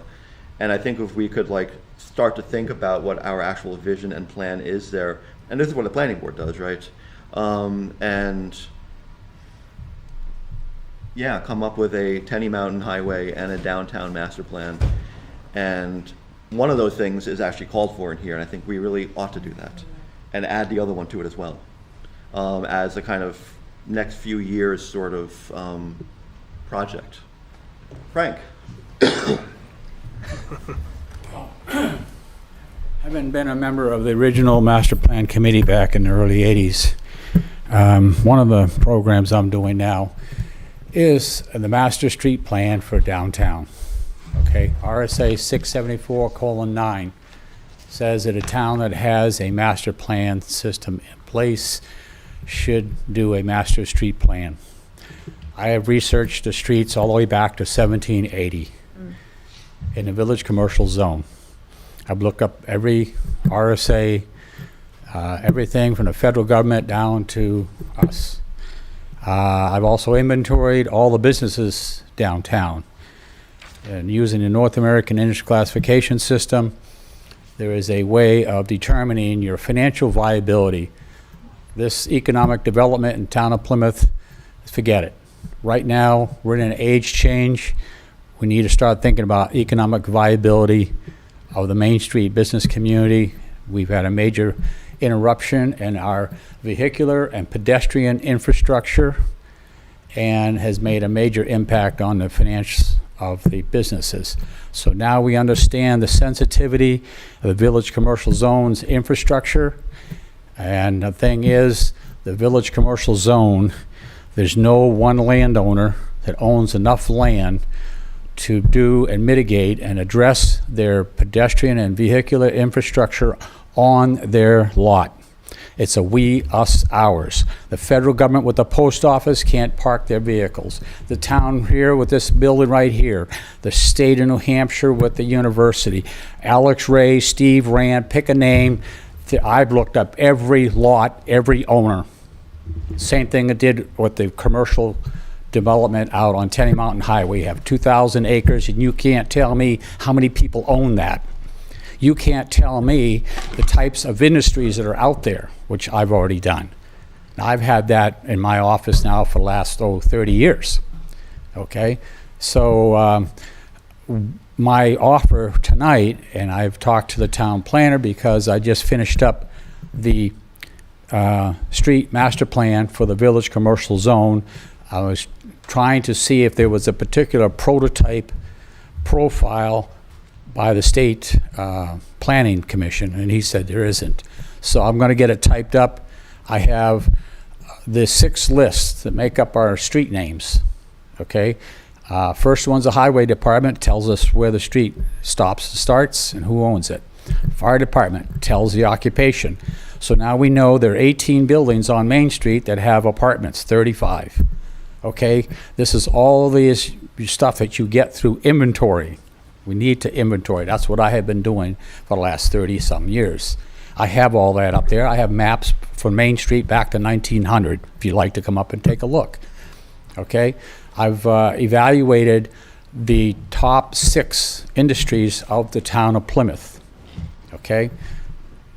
All this stuff is available. This started back in 2000, came online, and now with the Department of Labor Dictionary Occupational Titles, who make up the requirements mentally or physically for jobs that go to all of the 1,185 industries. Okay, so when you do an evaluation for your economic development, so-called, you want to have the right type of balance of industries in an area that can support it. You don't have any direction of effort because you have no inventory of what you got the way you got it. And the other thing, I've heard some discussion, and I've said it before, when you're talking about housing and character, as a neuroscientist engineer who has spent 30 years evaluating character, personality traits, and behavioral traits. There's over 500 character traits, 350 personality traits, 150 behavioral traits. You don't have sufficient command of the English language to discuss the subject. Should not be part of anything as far as housing. You want to use the word style. We're talking about a structure. Stick it to style. If you're starting to evaluate the character of the occupant, you're going to get into trouble. I will nail you to a descriptionary on it, period. You will not survive. Let's focus on getting the Main Street master plan in accordance with the RSA 674:9, talks a master street plan to inventory the vehicular, which is the streets, roads, and ways. Then once people park, now they become a pedestrian, so now it's all about sidewalks, walkways, crosswalks, and other means of getting people into the stores. And you need to understand that there is a total limit of how many actions of vehicles and people we can have on our main street. We only have between Merrill Street and Warren Street, and that's not all that big. Our downtown is made up of 4 R's: the river, railroad, ravines, Rockledge. It's not Kansas, and it ain't Texas. We're not that big. So there are limiting factors on engineering systems. And to try to comply with all of those elements to actually get something accomplished, you have to go through the process of a feasibility study profile. The first one is inventory. You should allow yourself the joy of discovering of what you got, the way you got it, and why is it the way it is, and then see how you can use the process to see what sort of direction of effort we want to make in this town as we go forward. And I'll give you another break, is that the information technology age from 1980 to 2020, okay, that was a technology age when all the computers were coming up and everything. Since then, it's now the information age. It's all about computers and their information.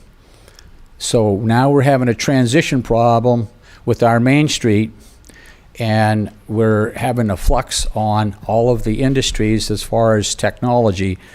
So now we need to understand how each one of those 20 sectors, those 1,185 industries, are broken down into 20 sectors. Each one of them are major changes right now, which is very destabilizing because it's hard to talk about something that I don't know what's going to happen next year on technology for a agricultural industry. However, the opportunity for this town is that we have potentials in all 20 sectors in this town. And we're unique because this town has an industry in all 20 sectors of the North American Industry Classification Guide. Another facto piece is the town of Plymouth is the only town in the state of New Hampshire that has all 7 modes of transportation infrastructure within its bounds. The only other cities that have it, Concord, Manchester, and Portsmouth. Now I ask you, what is our return on investment for our tax base having that unique status of transportation infrastructure? We're not even allowing ourselves the joy of recovering stuff that we already have here that other cities would die for. And anyway, my offer to this town is, I've got the master street plan for the village commercial zone.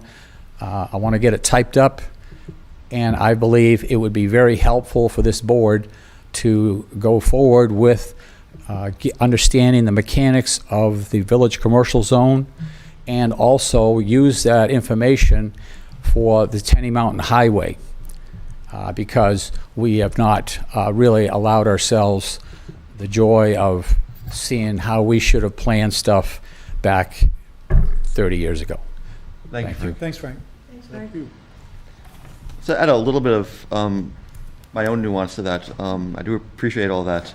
I mean, one of the things we see also in just thinking about it, and we can talk about this if we do want to do master plans for Tenny Mountain Highway and the village commercial, is that with the advent of current commercial opportunities for online shopping and big box stores and all that kind of stuff, this temporarily eviscerated like traditional downtowns. And downtowns that have reinvented themselves and thrived and thrived since then have often kind of gone towards obviously like restaurants and stuff like that, but also kind of more boutique sort of businesses that are quite unique and don't always follow some of our traditional understandings of what works in a business district. And that's often how modern, especially smaller downtowns, have kind of reinvented themselves, or even larger ones for that matter. And some of the kind of more standard business models and shopping opportunities and stuff like that are more found on the kind of strip development like Tenny Mountain Highway and stuff like that, which is already what we see. But it's just kind of important to keep that in mind, I think, going forward. Well, all the way to the system that allows you to do that is right up here at the university. You go online with the 6-digit code of your industry, and it'll give you a financial risk management sheet of that industry. So you have a principal industry, and then you have an accessory industry that supports that, okay?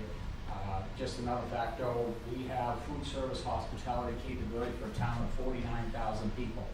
Okay, what we need is the types of industries that bring people in for other reasons that decide they want to have lunch or dinner. And then you have that mechanical accessory effect of types of industries that attract people to come here for a particular reason. So, Frank, agreed? And I think that's a great conversation and point once we actually kind of get going on these discussions. For now, I'd like to kind of pull us back a little bit to the master plan again. But absolutely, I think we should, personally at least, think we should go forward with these master plans. And all those sort of things that you mentioned can be definitely part of that discussion. Is there anything else we noticed?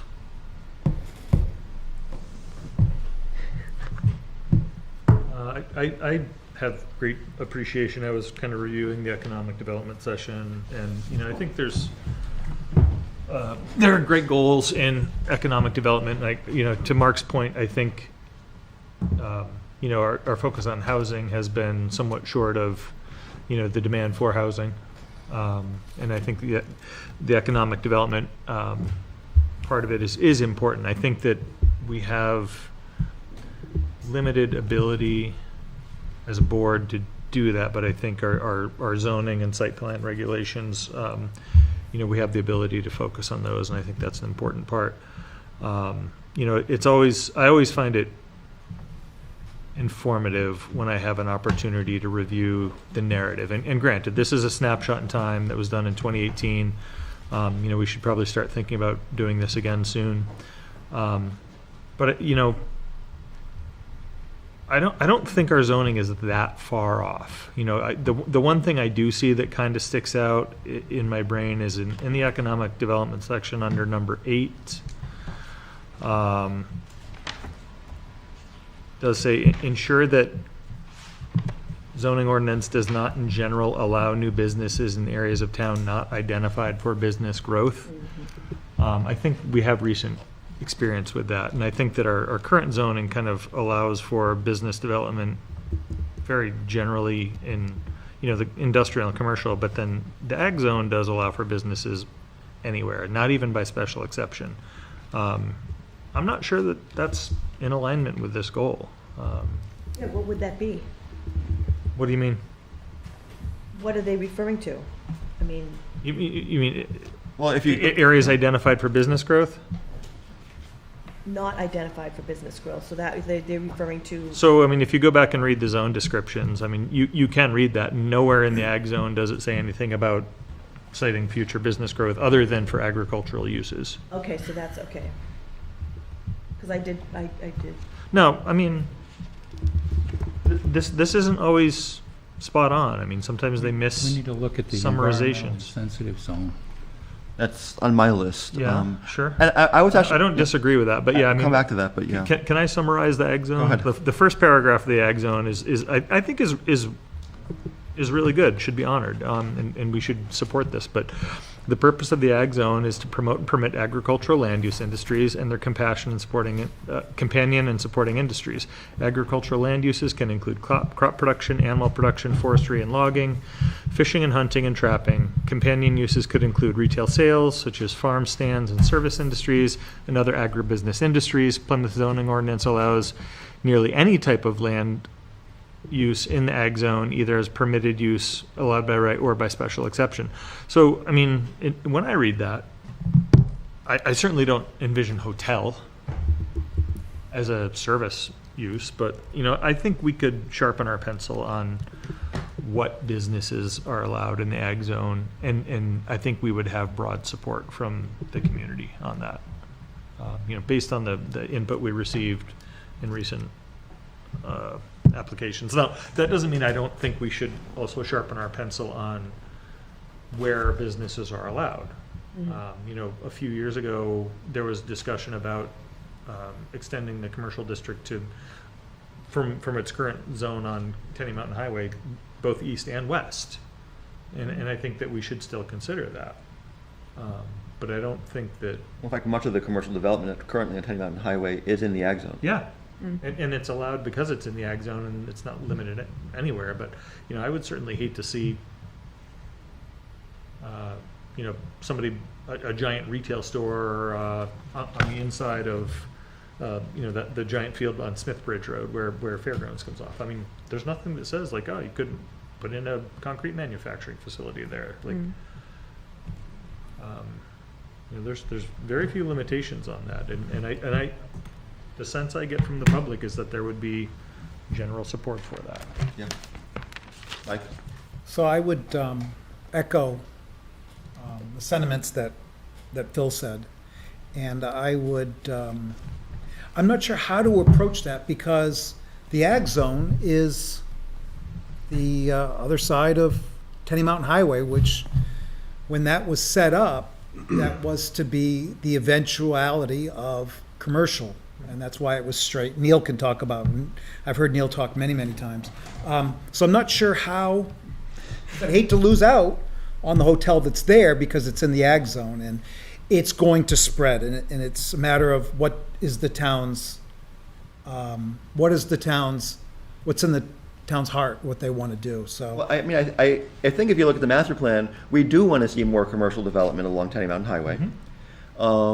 We want to preserve the agricultural character and uses of the ag zone. And it seems a way to accomplish that is to, A, revise our use table.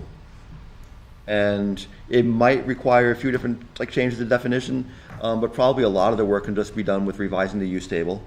And then, yes, indeed, it's like parts of Tenny Mountain Highway, which are currently ag zone, would no longer foster that kind of economic development, but that's not really what the ag zone is for like a commercial strip development like Tenny Mountain Highway. You would probably extend the industrial commercial or some other more commercially oriented district along Tenny Mountain Highway to say like, yes, this is where we want exactly this sort of thing with all these commercial uses, and the ag zone doesn't have to have all those uses. If you just like say the ag zone is actually where we do those agricultural things and have a bit more kind of residential development as well. And you just, if that strip that you want to develop commercially is no longer part of the ag zone, then you can take some of those out of the use table for the ag zone and have the ag zone do what the master plan says it should be doing. One tool that we have to get to what we want to remove, and I get it, there's changes that could be very positive for the town. One tool we have is Matt has a email database of all the engaged agricultural zone committee for Plymouth. And so, just throwing it out there, he's got it. It's a few hundred people, I think. I mean, and which is fantastic. I mean, ultimately, this is a decision for the entire town, and any changes that would be affecting the ag zone, obviously, people will be notified, and if the ag committee can get people notified even earlier than our public hearings, fantastic. I don't know if it's the town's purview, and perhaps Joseph, you can speak to this, to use a curated list that's not fully inclusive for official communications. But in terms of anybody who wants to get the word out, absolutely. Well, we'll help.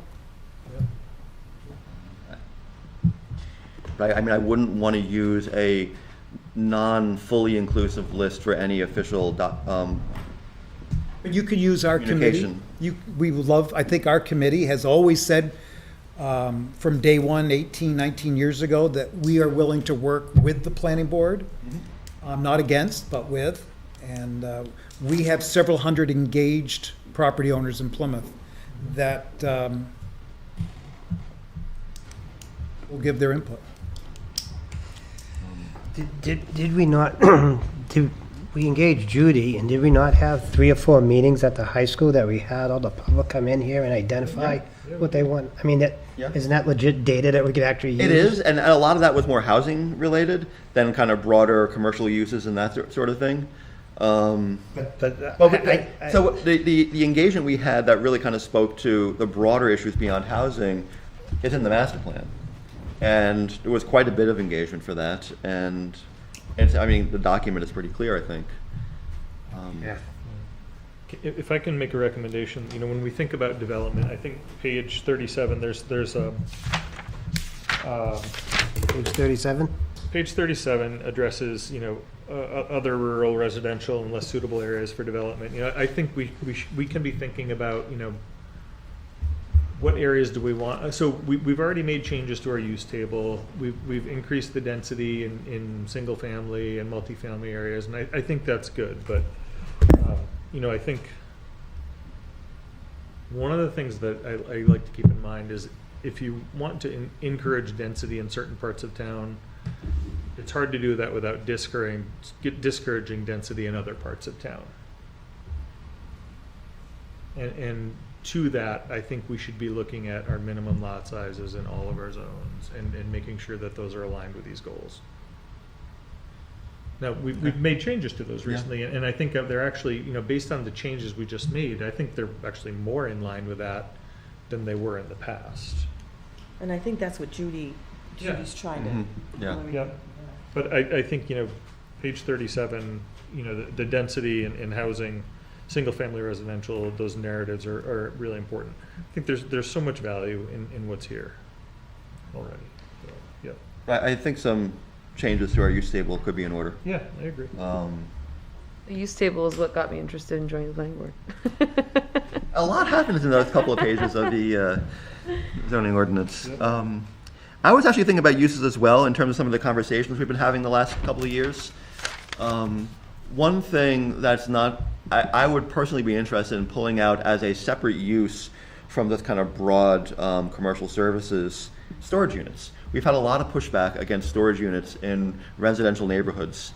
And I wonder if it would be worth separately regulating storage units and allowing them by special exception or something. So they'd actually have to go through a review process with the zoning board and have a determination, not just like up or down, do they fit our zoning ordinance, but really kind of hearing about those sort of criteria that the zoning board uses to determine if something can meet special exception criteria. So if you are building a storage unit in a residential neighborhood where residences really feel impacted by that negatively, as they have in a few cases that we've heard, that there would be a better process for hearing that and hearing the public and responding to the public.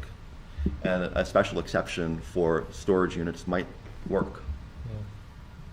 Like pulling them out as a separate use, and then adding them to the table where we want it to be, and potentially, having a hearing for them as like a special exception or something.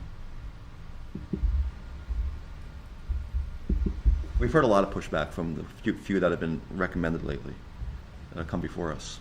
And it's really nothing we could do because they fit our zoning, so we're like, okay. So, like, sorry, we know you have to live next to this thing now, but like. Which one are you talking about? There were 2 that were approved along the Fairgrounds Road And then in the last but there was 12 also, months. There was also one previously that was by the storage unit, Yes. Highland that one as Street. well. At Hitchner's. Yeah. and then wasn't there another Which is one? not going forward at this point, but it still caused a lot of issues with the Sure. neighbors. Conceptual at the corner of Yeton Road. Yeah. 603 Yes, that was the storage. one. Right, 603 that was the storage. other one. Right, so I was gonna say, I seem to remember 4 different Yeah. sites with storage proposed in the last couple of years. How many are actually built?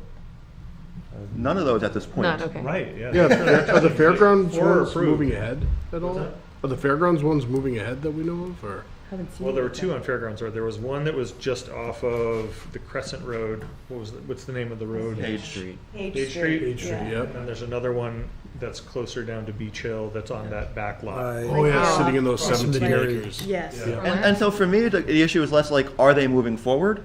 But like going forward, like what is the process for actually like Yeah. adjudicating these We're and not gonna take a responding look to at the that. public's concerns? Yeah. And we don't really have much of a way to respond to the public's concerns at this point. And can I say one thing? It's, I loved having the college kids. I hired a lot of them. They're great. I think they're awesome for the community. I kind of miss having them, and I know everybody doesn't agree with that. But they also didn't bring a lot of stuff with them. And now we've got renters that's their home and there's no place to store anything. So there is just this huge demand for places to put their stuff, and the landlords don't have that for them, so they need those. So we're kind of, you fix one thing and then you create another problem. I would say that, I mean, I don't know if you have any statistics on who's using the storage units, but I suspect it's more than renters. But All the businesses use storage units. Yeah. Sometimes there are like contractors who work out of storage bays too. Yeah. They show up every morning to get their supplies and drop off tools and get So off anyways, tools. Cheaper than an So office. that would be something I would recommend as a potential pretty straightforward change, I think. Solar arrays, we have a solar array that's going in as a government use of land. I wonder if we should allow solar arrays as a use. What would happen now? So it's on government use of land, so we didn't have to. So it's follow not an anything, issue if you anyway, will. yeah. What would happen now if someone came forward and wanted to do a solar array on their private land? I don't think they could. Not as a primary use. It could be why couldn't it be approved as a site plan for a business, What use? non-residential, any Electricity non-residential use, production? site plan. Joseph, do you have? So traditionally in Plymouth, there is not a use category in zoning of energy generation or solar array or commercial power facilities. So they've been permitted as an accessory structure. So there are lots of them around town that are accessory to a house or a business. But what if it wasn't a house or a business, and what if it was a vacant lot and somebody just wanted to put up a 100-acre solar array? Right, and it wouldn't, so as the zoning ordinance is written, any use not specifically listed as permitted or permitted by special exception is not permitted. Oh, interesting. So it would not be permitted. Yeah, so technically if someone just Not wanted. without a. There's always a variance. And maybe we do or don't want it, but it's worth considering. I think we need to consider that. We need to talk about that. Consider it in what way? I didn't follow. Whether or not we want to make it an allowed use? use, yeah. Okay, A regulated use, okay. unallowed use. Yeah. In the use table. So In the zoning yeah, it's ordinance. interesting that it has to be listed to be permitted. Yeah. Oh, really? That is what's wasn't- called a permissive Yeah. legal framework, Yeah. as opposed to a restrictive legal framework. Under land use, they develop one correct zoning map that resolves the inconsistencies. Was that ever done? I think that was attempted at some point, and What page you on, sir? Yeah. That's 46. but no, none of those big changes 46? have taken place. Right, so there is the official zoning map, which is downstairs and it's on paper. There is the zoning map online, on our online tax map, which is now corrected. It does not include some of the overlay zones, so environmentally sensitive zone is not on there, Yeah. neither is the airport overlay zone. So it is now correct in terms of where your base zones are, but your overlay zones are on the official map and they're in the back of the zoning ordinance. So that is, it's sort of a partial, it's been partially It's just not on the addressed. digital. The digital one is not complete. Correct. You know what's a fascinating thing I just noticed at some point on the tax map? I told Joseph about this. Depending on how zoomed in you are, the oxbow that goes across the river is or is not apparent on the digital zone tax map. Yeah. Like if you zone in enough, it all of a sudden it appears, and if you pull back out, it becomes holiness again. Oh, I was wondering about that the other day. I saw that. Very confusing. That's one of those weird anomalies on the map that I noticed at some point. I'm like, should this be part of Plymouth? And I zoomed in. Oh, all of a sudden it's part of Plymouth. Anyway, yeah, whole nother separate issue. And I guess re-examining the boundaries. Some of them are split, some of them are in egg ants. Yeah, I don't know. it's a hard one to resolve. How anybody feels about that. Like some lots are split between zones, Yeah. resolving those. Yeah. So we have nice straight lines now. If you resolved some of them, you'd have a line like this. And there are pluses and minuses to both sides, probably. And I think that the way that we deal with lots in more than one zone is clear enough. Yeah.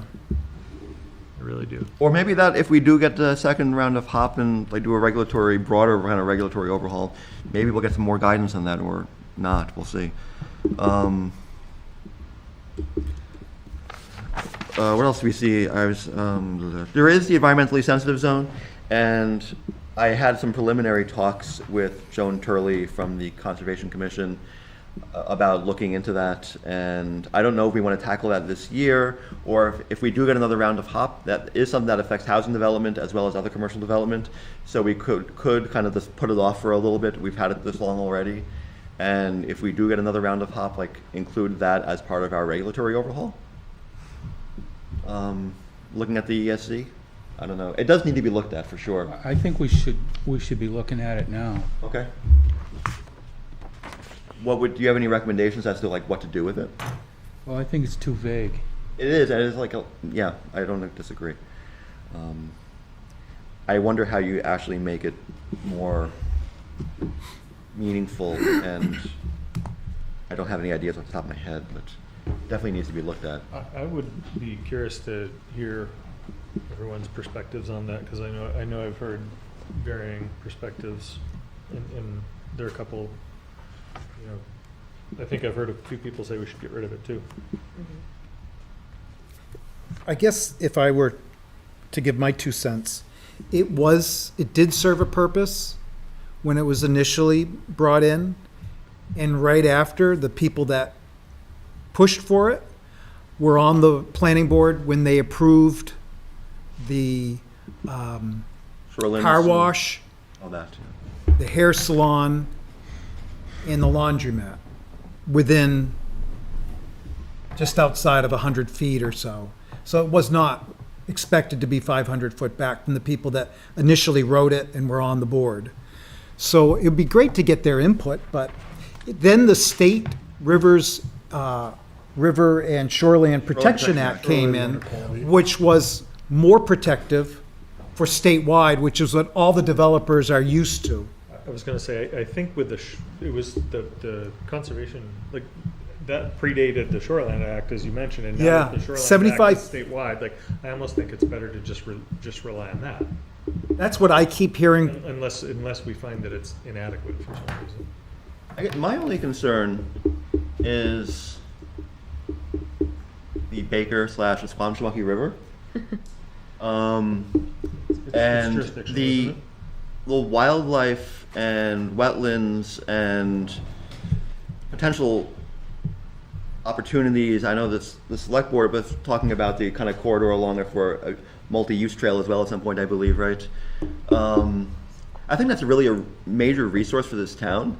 It's beautiful. There are otters there. There's all kinds of like wonderful things happening along that shoreline, and to allow development within like major commercial development within like 50 feet of that is kind of close. And I would love to see some kind of at least targeted protection for certain areas in town that I think are a real untapped natural resource for this town. And I think, for me at least, that would go beyond the Shoreline Protection Act in a few places in town. And other places in town, maybe that's just enough, the Shoreline Protection Act. Because it's a really beautiful river. And having been on the other side of it, like canoeing down the river and other stuff, I mean, you see the birds and the otters swimming around. It's wonderful. And it's like a major resource, I think. And I'd like to keep it that way. I think it's also probably a major resource that can help with the master plan's goal of 4-season recreation. Yeah. If the Baker is healthier and has more beauty and continued beauty, that only really helps a lot of our tourism economy, as well as our local people who also probably really enjoy water.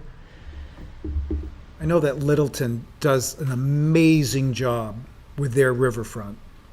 And it is just beautiful to be there and to walk across it. And my hope is that Plymouth, and that was part of what we talked about with the Economic Development Committee, was Green Street, and to relook at that. I still think that's such a potential for Plymouth, and do something similar to what Littleton does, because they did it right. Downtown, 100%. I think we should be embracing the water and Exactly. really seeing that as an amazing resource, not to be shy of developing Correct. within reason near. When it comes to Yeswamshamaki, Baker, I feel differently. Because it really is kind of untouched at this point. And I think we could have two sections of river in town, one where we really kind of grab onto it and say, like, this is our waterfront and it's beautiful and let's be close to it. And another where we say, like, this is a really kind of wonderful natural resource as opposed to a cultural resource that we want, or economic resource that we want to kind of protect a little bit more. And I think that Plymouth There's has room for done it. both. And I think Plymouth has done that. And we all, it's our community, it's our river. We are very protective of it, I feel. I've spent a lot of time in cities, in towns in Rhode Island, and you look at the waterways, they're straight, angled, everything is put into the, and it is so dead to walk through parts of Rhode Island to see what they've done with their water. And that is nothing that is ever gonna, we just have too much respect for nature here, I think, in this community. There's no one that doesn't, so. We need to have a joint meeting with the Conservation Commission. And I've broached that with them that we might want to do that at some point. And I can revisit that conversation, or Joseph can, and we can definitely try to set that up. You're listed in if we're here interested. in a lot of different Yeah. responsibility spots with us. And they seem interested in doing that as well.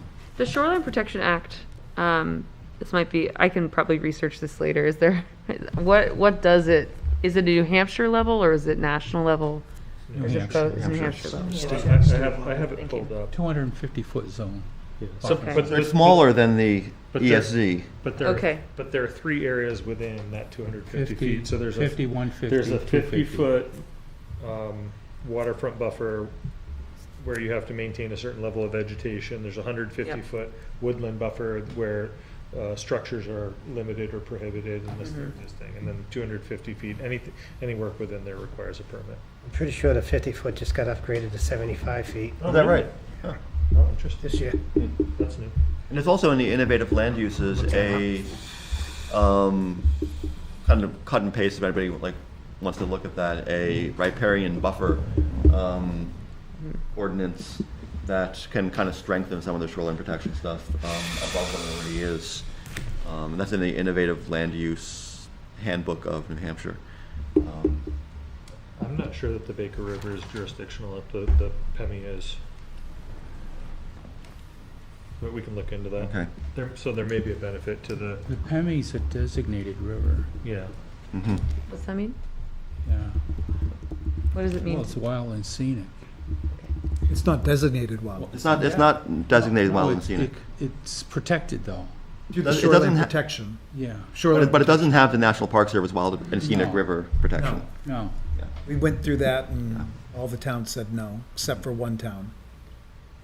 Of New Hampshire, or the towns that touch it? Yeah, it was one town that said, oh, yeah, that was New Hampton. The other towns all resoundingly said no, because we've done such a great job protecting it. And there was a lot of fear about the federal government coming in and having a say versus the state and local boards and towns. Would allow like an organization like the Sierra Club to come in and tell the town what they could or Well, in couldn't fact, do. the Right. National Park Service's Wild and Scenic Rivers doesn't allow any new development within, I believe it's a quarter mile corridor of the river. And I can speak to it a lot because I was fresh out of college at 21 years old when this was happening. And it was about protecting scenic vistas of the river and from the river. So if you were going down and canoeing down the river, it was making sure that that scene, whatever you could see, didn't change. So people's land, people's couldn't put a garage. There were a lot of, and the people that came in that were trying to get it passed were able to say one thing, and you never knew who you were going to get to manage it after. Okay. And it could have been, oh, well, they didn't really mean that. This is what it means. And so people were very fearful of that. And there were plenty of examples where the government said, oh, yeah, we don't do that anymore. Yeah, right. So there was a lot of fear, and it was just, it's so much better to have control through the town, More localized. state. And so that was, New Hampshire's just not for a lot of that outside groups coming in and telling you what to do with your land or someone else. Well, anyway, that's a resolved issue, but thank you for the Thanks for the history. context. Yeah, it was, Baker it was River. very interesting back then, for those that weren't around at that time. I will say also, looking at the use table, Oh, yeah. I know historically we have had gas and auto service and all that kind of stuff in the village commercial, and we still have KTM downtown. I would wonder, since there is still a lot of empty space downtown, I wonder if that's our vision of the village commercial going forward, and if we want to still allow that in the village commercial, or if we would want to not allow any further kind of development of auto service stations, just in case there are a big bunch of open pieces of land, and I know a bunch of towns have tried to not have that anymore in their downtowns, and I think for good reasons in many ways. And it's public safety reasons in terms of having a lot of pedestrians downtown, and you need a lot of driveway space for auto service stations. We also have setback issues that we're trying to move towards in the downtown area, and I'm not sure it fits with at least my vision of what I would see as a use in the village commercial. And maybe it'll never happen, but it is still in our use table as a permitted use. And there is a lot of space where you could put one. Yeah, I'm trying to remember. Historically, Plymouth's Main Street has had a lot of, No, and I understand that. That's kind of why it's there, probably. and there was talk, 2019 and 20 with the Economic Development Committee. And there were talks, and we had an engineer actually not paid, but offering his time for working with the streets and starting to work with the property owners down there. But then COVID came and everything broke down, and I was off the select board. But I think it's a great thing to talk about. And there were other things other than determining what was going on down there with zoning. There were other tools that could be used and still can be used to take care of making it such a much more beneficial to the town. I mean, I think this might just be an easy kind of check it off the, I think the the use likelihood table. of new facilities going in there is low, but, the other thing is if you remove it from the use table, you're now creating a situation where the existing businesses are non-conforming and. And I think that's makes okay. enlargement okay. Because you have because your vision of the downtown changes. Yeah. There used to be a whole lot of dealerships and Yeah. service stations down there. There were at And least 5 car yeah, dealerships and now there aren't. and about 20 gas stations. Which is why they had to remove all the soil from that Yeah. portion of Main Street. But there are still a lot of big open empty spaces that could, Right. Yeah. that way. And there are, the New World Auto. It's within the VC. Is within the VC at the Yeah. very north end of that as well, too. Yeah. So KTM's not the only one. No, you're right, yeah. Anyway, I mean, I would consider that, but I just think there's other tools. Like what? I didn't think change, yeah. We might want to have electric vehicle charging stations. So currently I they're. want to encourage that. Currently, they're encouraged, but it's simply encouragement in our site plan review regulations. Would you see a benefit of having mandatory EV charging on larger parking lots, or? I mean, I'm just kind of curious, what that would look like. I don't like mandatory. I mean, currently we already do encourage it. We do already encourage it, but it's it has no teeth at all. But like That's we say, not happening. Where were you saying, John? in I believe it's our site plan review regulations.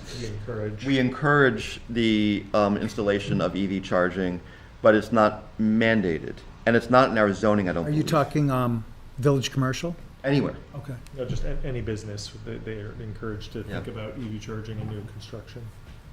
And I think we added that in our last round of the site plan review regulations as a kind of first, like, getting our toes wet in that world, and maybe thinking, But keep in mind, that's probably level 2 charging, like what's at the, like, there's level 2 chargers at Plymouth State on their facilities building.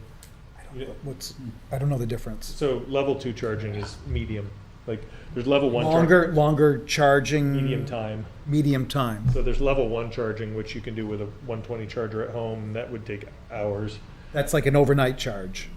or a 3-day charge, depending on Whoa. how much you need. So level 2 charging, might take, if your battery's empty, it might take 6 They have an hours. Ashland. And then like what's Dunkin' the other Donuts. level, I was level gonna say, three? Level This three- is that's worth 220. considering. Level 3 No, I know, is but it's like the one you're fast talking about, like charging, the one where in you might Ashland. go from Hot charging.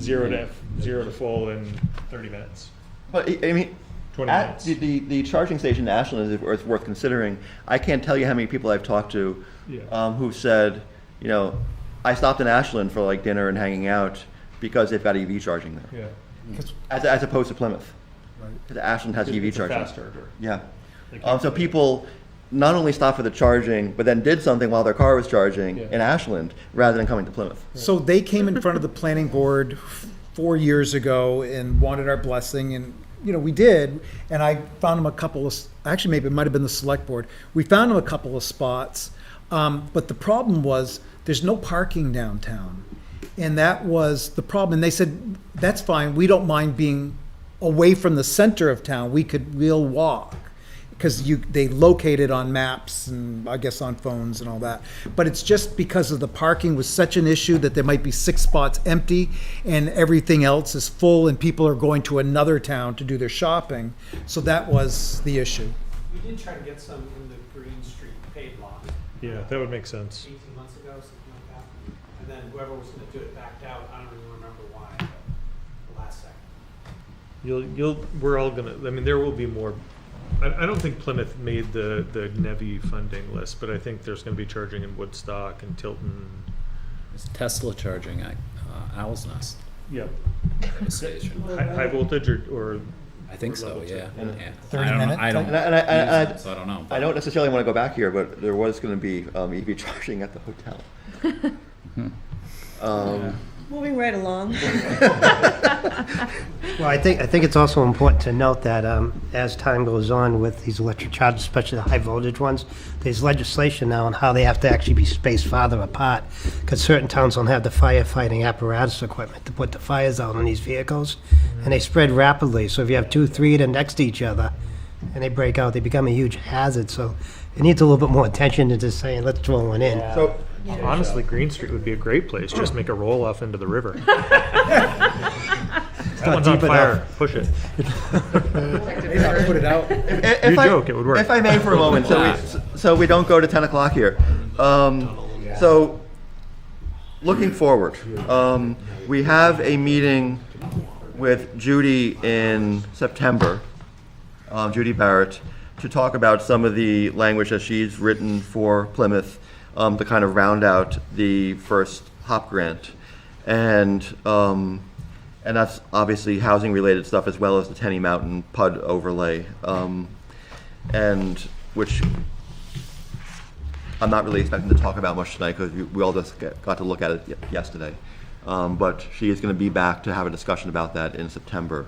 So we do have some of these issues to consider going forward, some of the language that she's given us.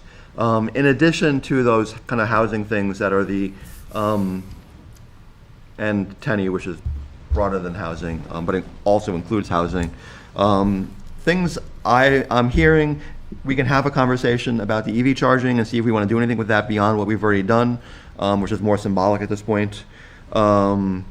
There's the ESZ, which definitely sounds like we want to have more of a discussion about that and maybe invite the Conservation Commission. I suspect, given the timeline and how complex that could potentially be, unless we just want to repeal it, that we might not be in time for this year's zoning, but who knows? If not, we can always go to next year to talk about that. But that's on our agenda, our sites. There's the storage units I mentioned, the solar arrays, John, can I- potentially the auto service thing. And then there's the discussion of uses and boundaries around the ag zone, which people in town have been talking about quite a bit, and we just started talking about it on this board, and I think, Phil, you brought some of these issues up, although I think this is a conversation that's been going on a lot longer than that. These are some of the things I'm seeing here. I know, Joseph, you gave us a document as well about parking. If you want to say anything about that?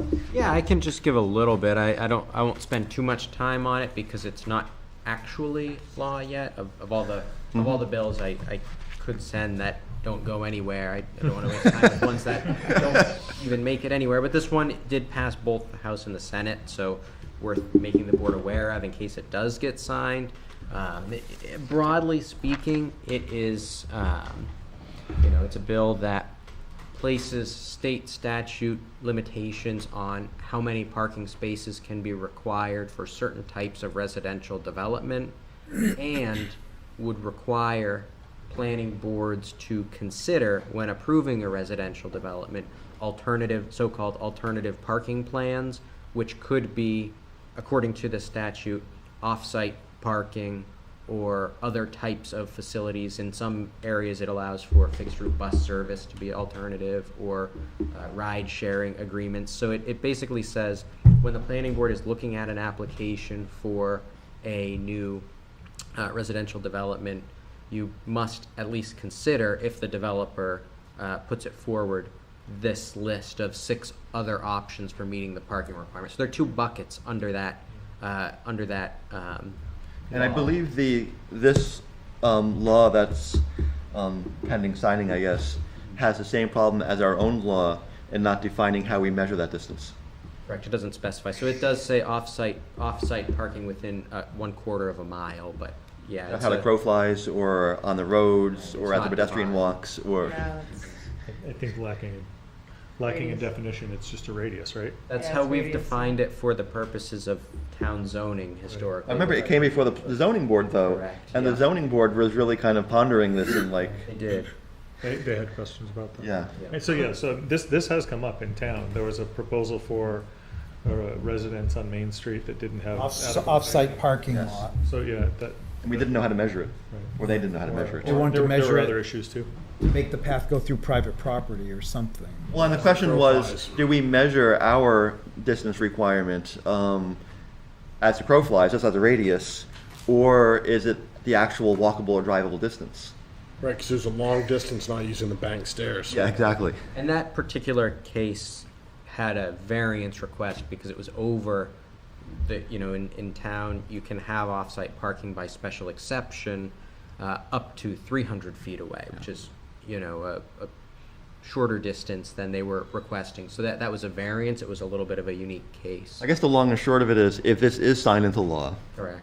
we'll have to update our own zoning ordinance to reflect the state's new laws. Yeah, And it's just straightforward, I think. Yeah, exactly.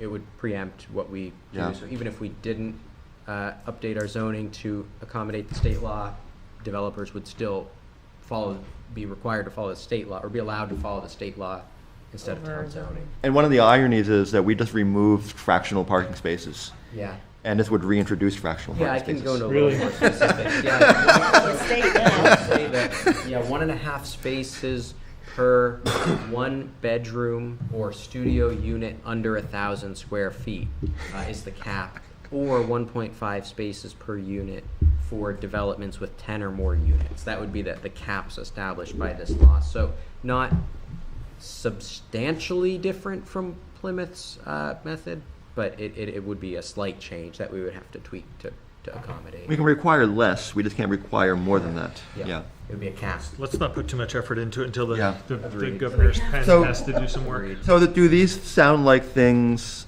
and if anybody else has other ideas that we might want to look at this year, and we probably won't do all of those, but like to at least look at and see where we want to go forward? If anybody else has other things? I'll just second the things you said. Okay. I think the things that we've brought up are pretty legitimate to look at, Okay. whether it goes one way or the other. Yeah. I agree. Those are the important ones. Okay. And I think as long as we encourage robust discussion of these and use that to steer kind of what we recommend, I think we should be willing to put a good faith effort into creating options based on our input and be willing to put those to voters if there's sufficient support. So in terms of timeline, it's August now. And these have to be finalized for public hearings probably by December, I believe, or preferably earlier to get the notices out. So next work session, that is anyway, I know we're meeting with Judy, and it's probably going to be a pretty complex discussion, but we should at least be able to hopefully start to give Joseph some guidance on what we're expecting from these. And I think some of them are pretty straightforward. Some of them could be potentially much more complicated, though. I do have one question about the definition of a hotel, motel. What Oh, can, no. I know, and It gets complicated. I do hate to bring this up because the question was, that was one of the issues that people were having, is that they were afraid that if a hotel went in, people would be using it for long periods of stay. So I looked it up and it doesn't really say, I think somebody could rent the room as long as their physical address, their living address is in another town. So somebody could ultimately rent a room by the month or whatever, and as long as it's not their mailing address, their living address, and they could maintain that. And I think it's a gray area in there. It's like one sentence. I believe if you are in a place long enough, it's considered your residence. But I guess there's a primary, secondary residence issue, and there's also, does the 6 months issue come into play here? Where if you stay more than 6 months, it changes kind of status? So under zoning, there is no specific threshold. The terms used to differentiate, say, a hotel from a dwelling unit is transient. A dwelling unit is for non-transient residential purposes, and a hotel room is for transient residential purposes. That's really the term in the definitions in the zoning ordinance that differentiates. So it doesn't say more than 30 days or less than 30 days, but hotels say something to the effect of for transient occupancy by people who have their principal residence elsewhere, something to that effect. I thought often for campgrounds, there was like a 6 month sort of thing where like you want people to not be in their campers, for example, more than 6 months, because then they become residents. Campgrounds And have some specific state statutes. that might be separate then. Normally, a 3-month rental is short-term and does not apply to landlord-tenant laws. Over 3 months would. Yeah. But I mean, does the term of the question. agreement matter Well, there, though? Because like, you could do No, it's a consecutive. week at a time Consecutive. indefinitely. I mean, there's at-will tenancy as well, which would Right. still count for tenant laws. I was just going to say, this might be one of those things, looking at all our definitions of hotels and B&Bs and rooming houses and tourist houses and all these Yeah. sort of things, if we do ask Judy Barrett or Barrett Planning or whoever, and get money for our second round of HOP, looking at some of these definitions and updating them, and because it's not just about like having a good definition for any one particular time. As things go to court and stuff like that, you start to see legally like what needs to be written into these things, and some of these might need to Eliminate be the gray area. some of these might need to be revisited, and that might be an opportunity if we get that to revisit some of that, rather than kind of getting help to do that. But I agree, though, some of those definitions are kind of swirly. And I will say that was one huge concern that I heard from a lot of people Yeah. when that whole thing was coming up, because they were afraid people were gonna come in Yeah. and stay there, it was gonna impact the school, and it's like, oh, time out here, you're getting, I don't know. Yeah, I think. So, and I do think it's a legitimate concern, because it is happening. And that owner was approached, I don't know for sure. A lot of hotels get approached. I don't know whether he has on some of his other hotels, I don't know. But they do get approached for permanent housing. And I think they have the option to say no. Neil's been trying to speak. Oh, I'm sorry, Neil. Is there any reason why a hotel with long-term stay suites couldn't rent to a business office and have have businesses operating out of their suites. You know, I'm not sure I even want to like open that can of worms tonight. Well, that's why I'm asking you. I think hotels. It's a legitimate question, Yeah. and at the same time, I'm not even sure I want to go there tonight. I mean, you certainly see that in We don't have one. urban areas. You see first floor Yeah. retail, second, third Yeah. floor. So it depends on the use categorization that's applied for, right? If someone applied for a building, for a site plan review application for a hotel and office building, there's nothing that stops someone from doing that. Because a hotel is a short-term residential use. Well, it's a hotel, so it's just, it all comes down to what use category are they applying for their permitting under. If they apply for permitting as a hotel, then they would need to follow the hotel definition, otherwise it would be potentially a change of use requiring permitting to become a different use. Do we have a hotel definition? We do, It's very We short. also have It's one like for a rooming sentence. houses. Okay. and tourist houses and all these other B&Bs and In Article 2. and they do get they overlap and they get a little bit gray and puzzling. I forget, did So we short-term could- rentals make our list? What's that? Did short-term rentals make our list? They did not. They were actually on my list. We didn't actually talk about those though. I think that should be on the list of things to That is discuss in for the this year. master plan, too. I could see a hotel that has a ground floor for business. Yeah. So I And will. everything upstairs could be. Sure. I will say about the short-term rental thing, given some recent court cases that I know Joseph has been following as well, there are some very specific language issues about how successful you are in regulating short-term rentals or not. And I do think it should be looked at. It could be kind of roped into, this is a housing issue. It could be roped into a HOP discussion on the short-term That's HOP a 2. hot topic. It is. Oh, yeah. And like there's a case in Conway and a few other places where they have gone to court and been decided, and it came down to some very specific language how they got decided. And I'm not sure we can parse through that with a lawyer before our deadlines this year. Maybe we can. But it might also be something we can get guidance from if we do get a second round of HOP, since it is kind of housing adjacent.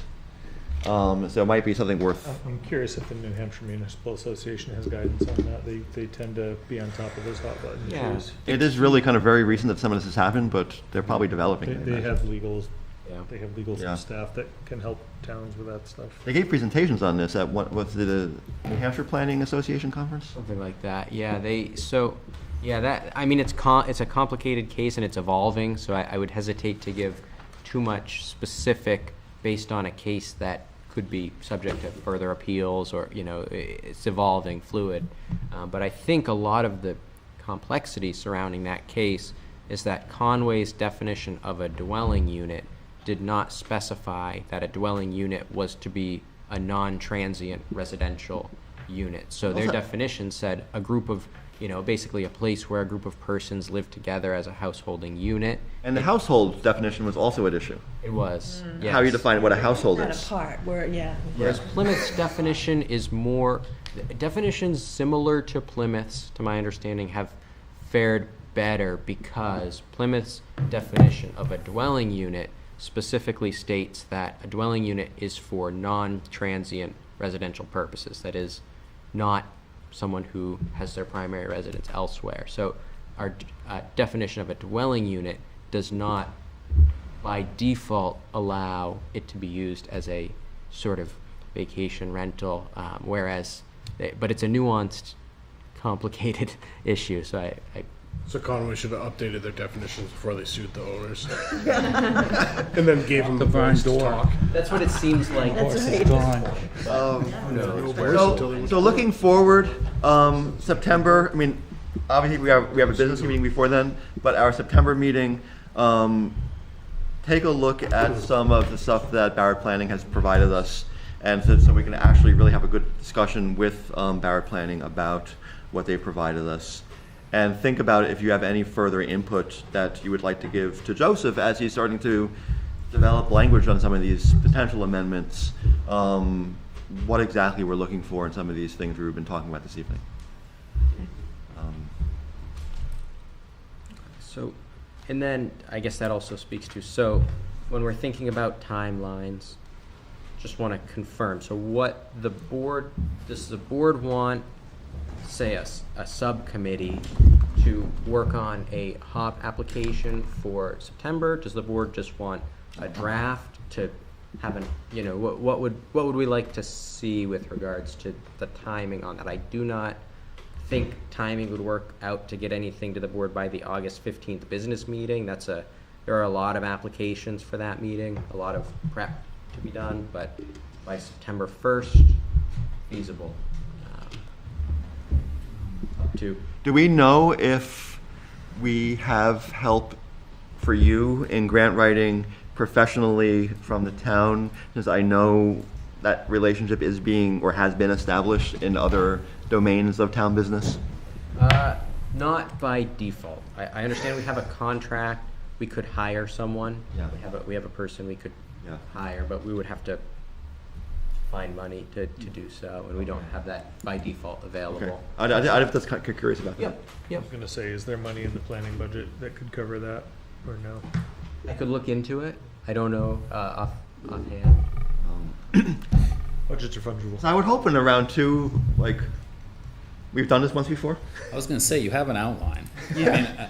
I mean, write a few grants and Yeah. you know, you get an award the first time around. Mm-hmm. You can often use the Yeah. Basic as your templates. outline Yeah. Yep. and change it up a little bit and Yeah. reapply. And I'm perfectly fine. And we can cite the housing study we just did as well. We There's got a lots lot of of- language from there. Yeah, and there are a couple of requirements in here, things like it will require a letter of support from the select board and the planning board. You know, portions of the master plan, that all can be arranged, but I guess, does the planning board want like a subcommittee of, you know, members to work? I mean, timeline wise, how would we like that to work? I guess would be my question. For the folks interested in, you know, being a part I of think it. a subcommittee would work. I'd be willing to serve on it. I don't know if you would still, Sue, or not. No, I was just offering help if you needed copies or something like that. Not it for me, grants.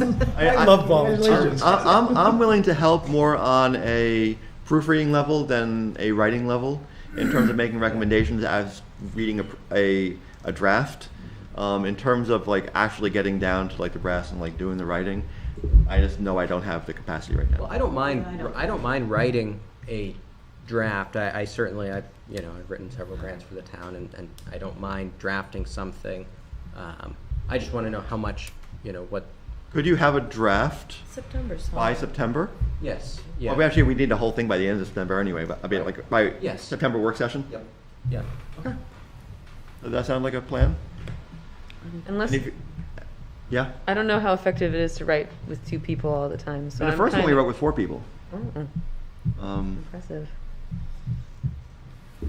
And like we kind of like different people did different parts, or front end versus back end, or different parts of the document. And yeah. Email sections to me. We'll work that one. That's fine. Yeah. Okay. Unfinished bit. Any other business for any of you all? Besides like getting out of here. How is the solar array coming? It's coming. I was gonna say We're putting it together. the Energy Committee meets next week. If you want to meet them, I'm sure they'll give you an The update. panels are going up. The past couple of months, they had a deadline. I don't know if it's by the FAA, but someone had a deadline of permitting. Someone that said, yes, you can put this there, other than the town of Plymouth, had a deadline that said you need to have your highest peak established by this day, or else this project is scrapped. From my understanding, and that date was this summer, and that's why originally, maybe a month ago, you saw one panel go up all the way. Literally, that was Grace. Grace said that we need to get one up there to like show the highest point, so this doesn't get yanked out from underneath us. All right. Thank you. I've just been asked. That, and that's Should I just find what out? layman's term. Checklist. Okay. The checklist. Does the public have any comments? The public has no comment. Thank you, Frank. Frank is the public. You contributed greatly to our meeting. I do appreciate all the comments throughout the meeting. All right. All right. Make a motion to adjourn. I'll second that motion. I wonder how long I was gonna No, sit we're there. gonna stay here. All in favor? Aye. Opposed? All right, we are adjourned. Thank you, everyone.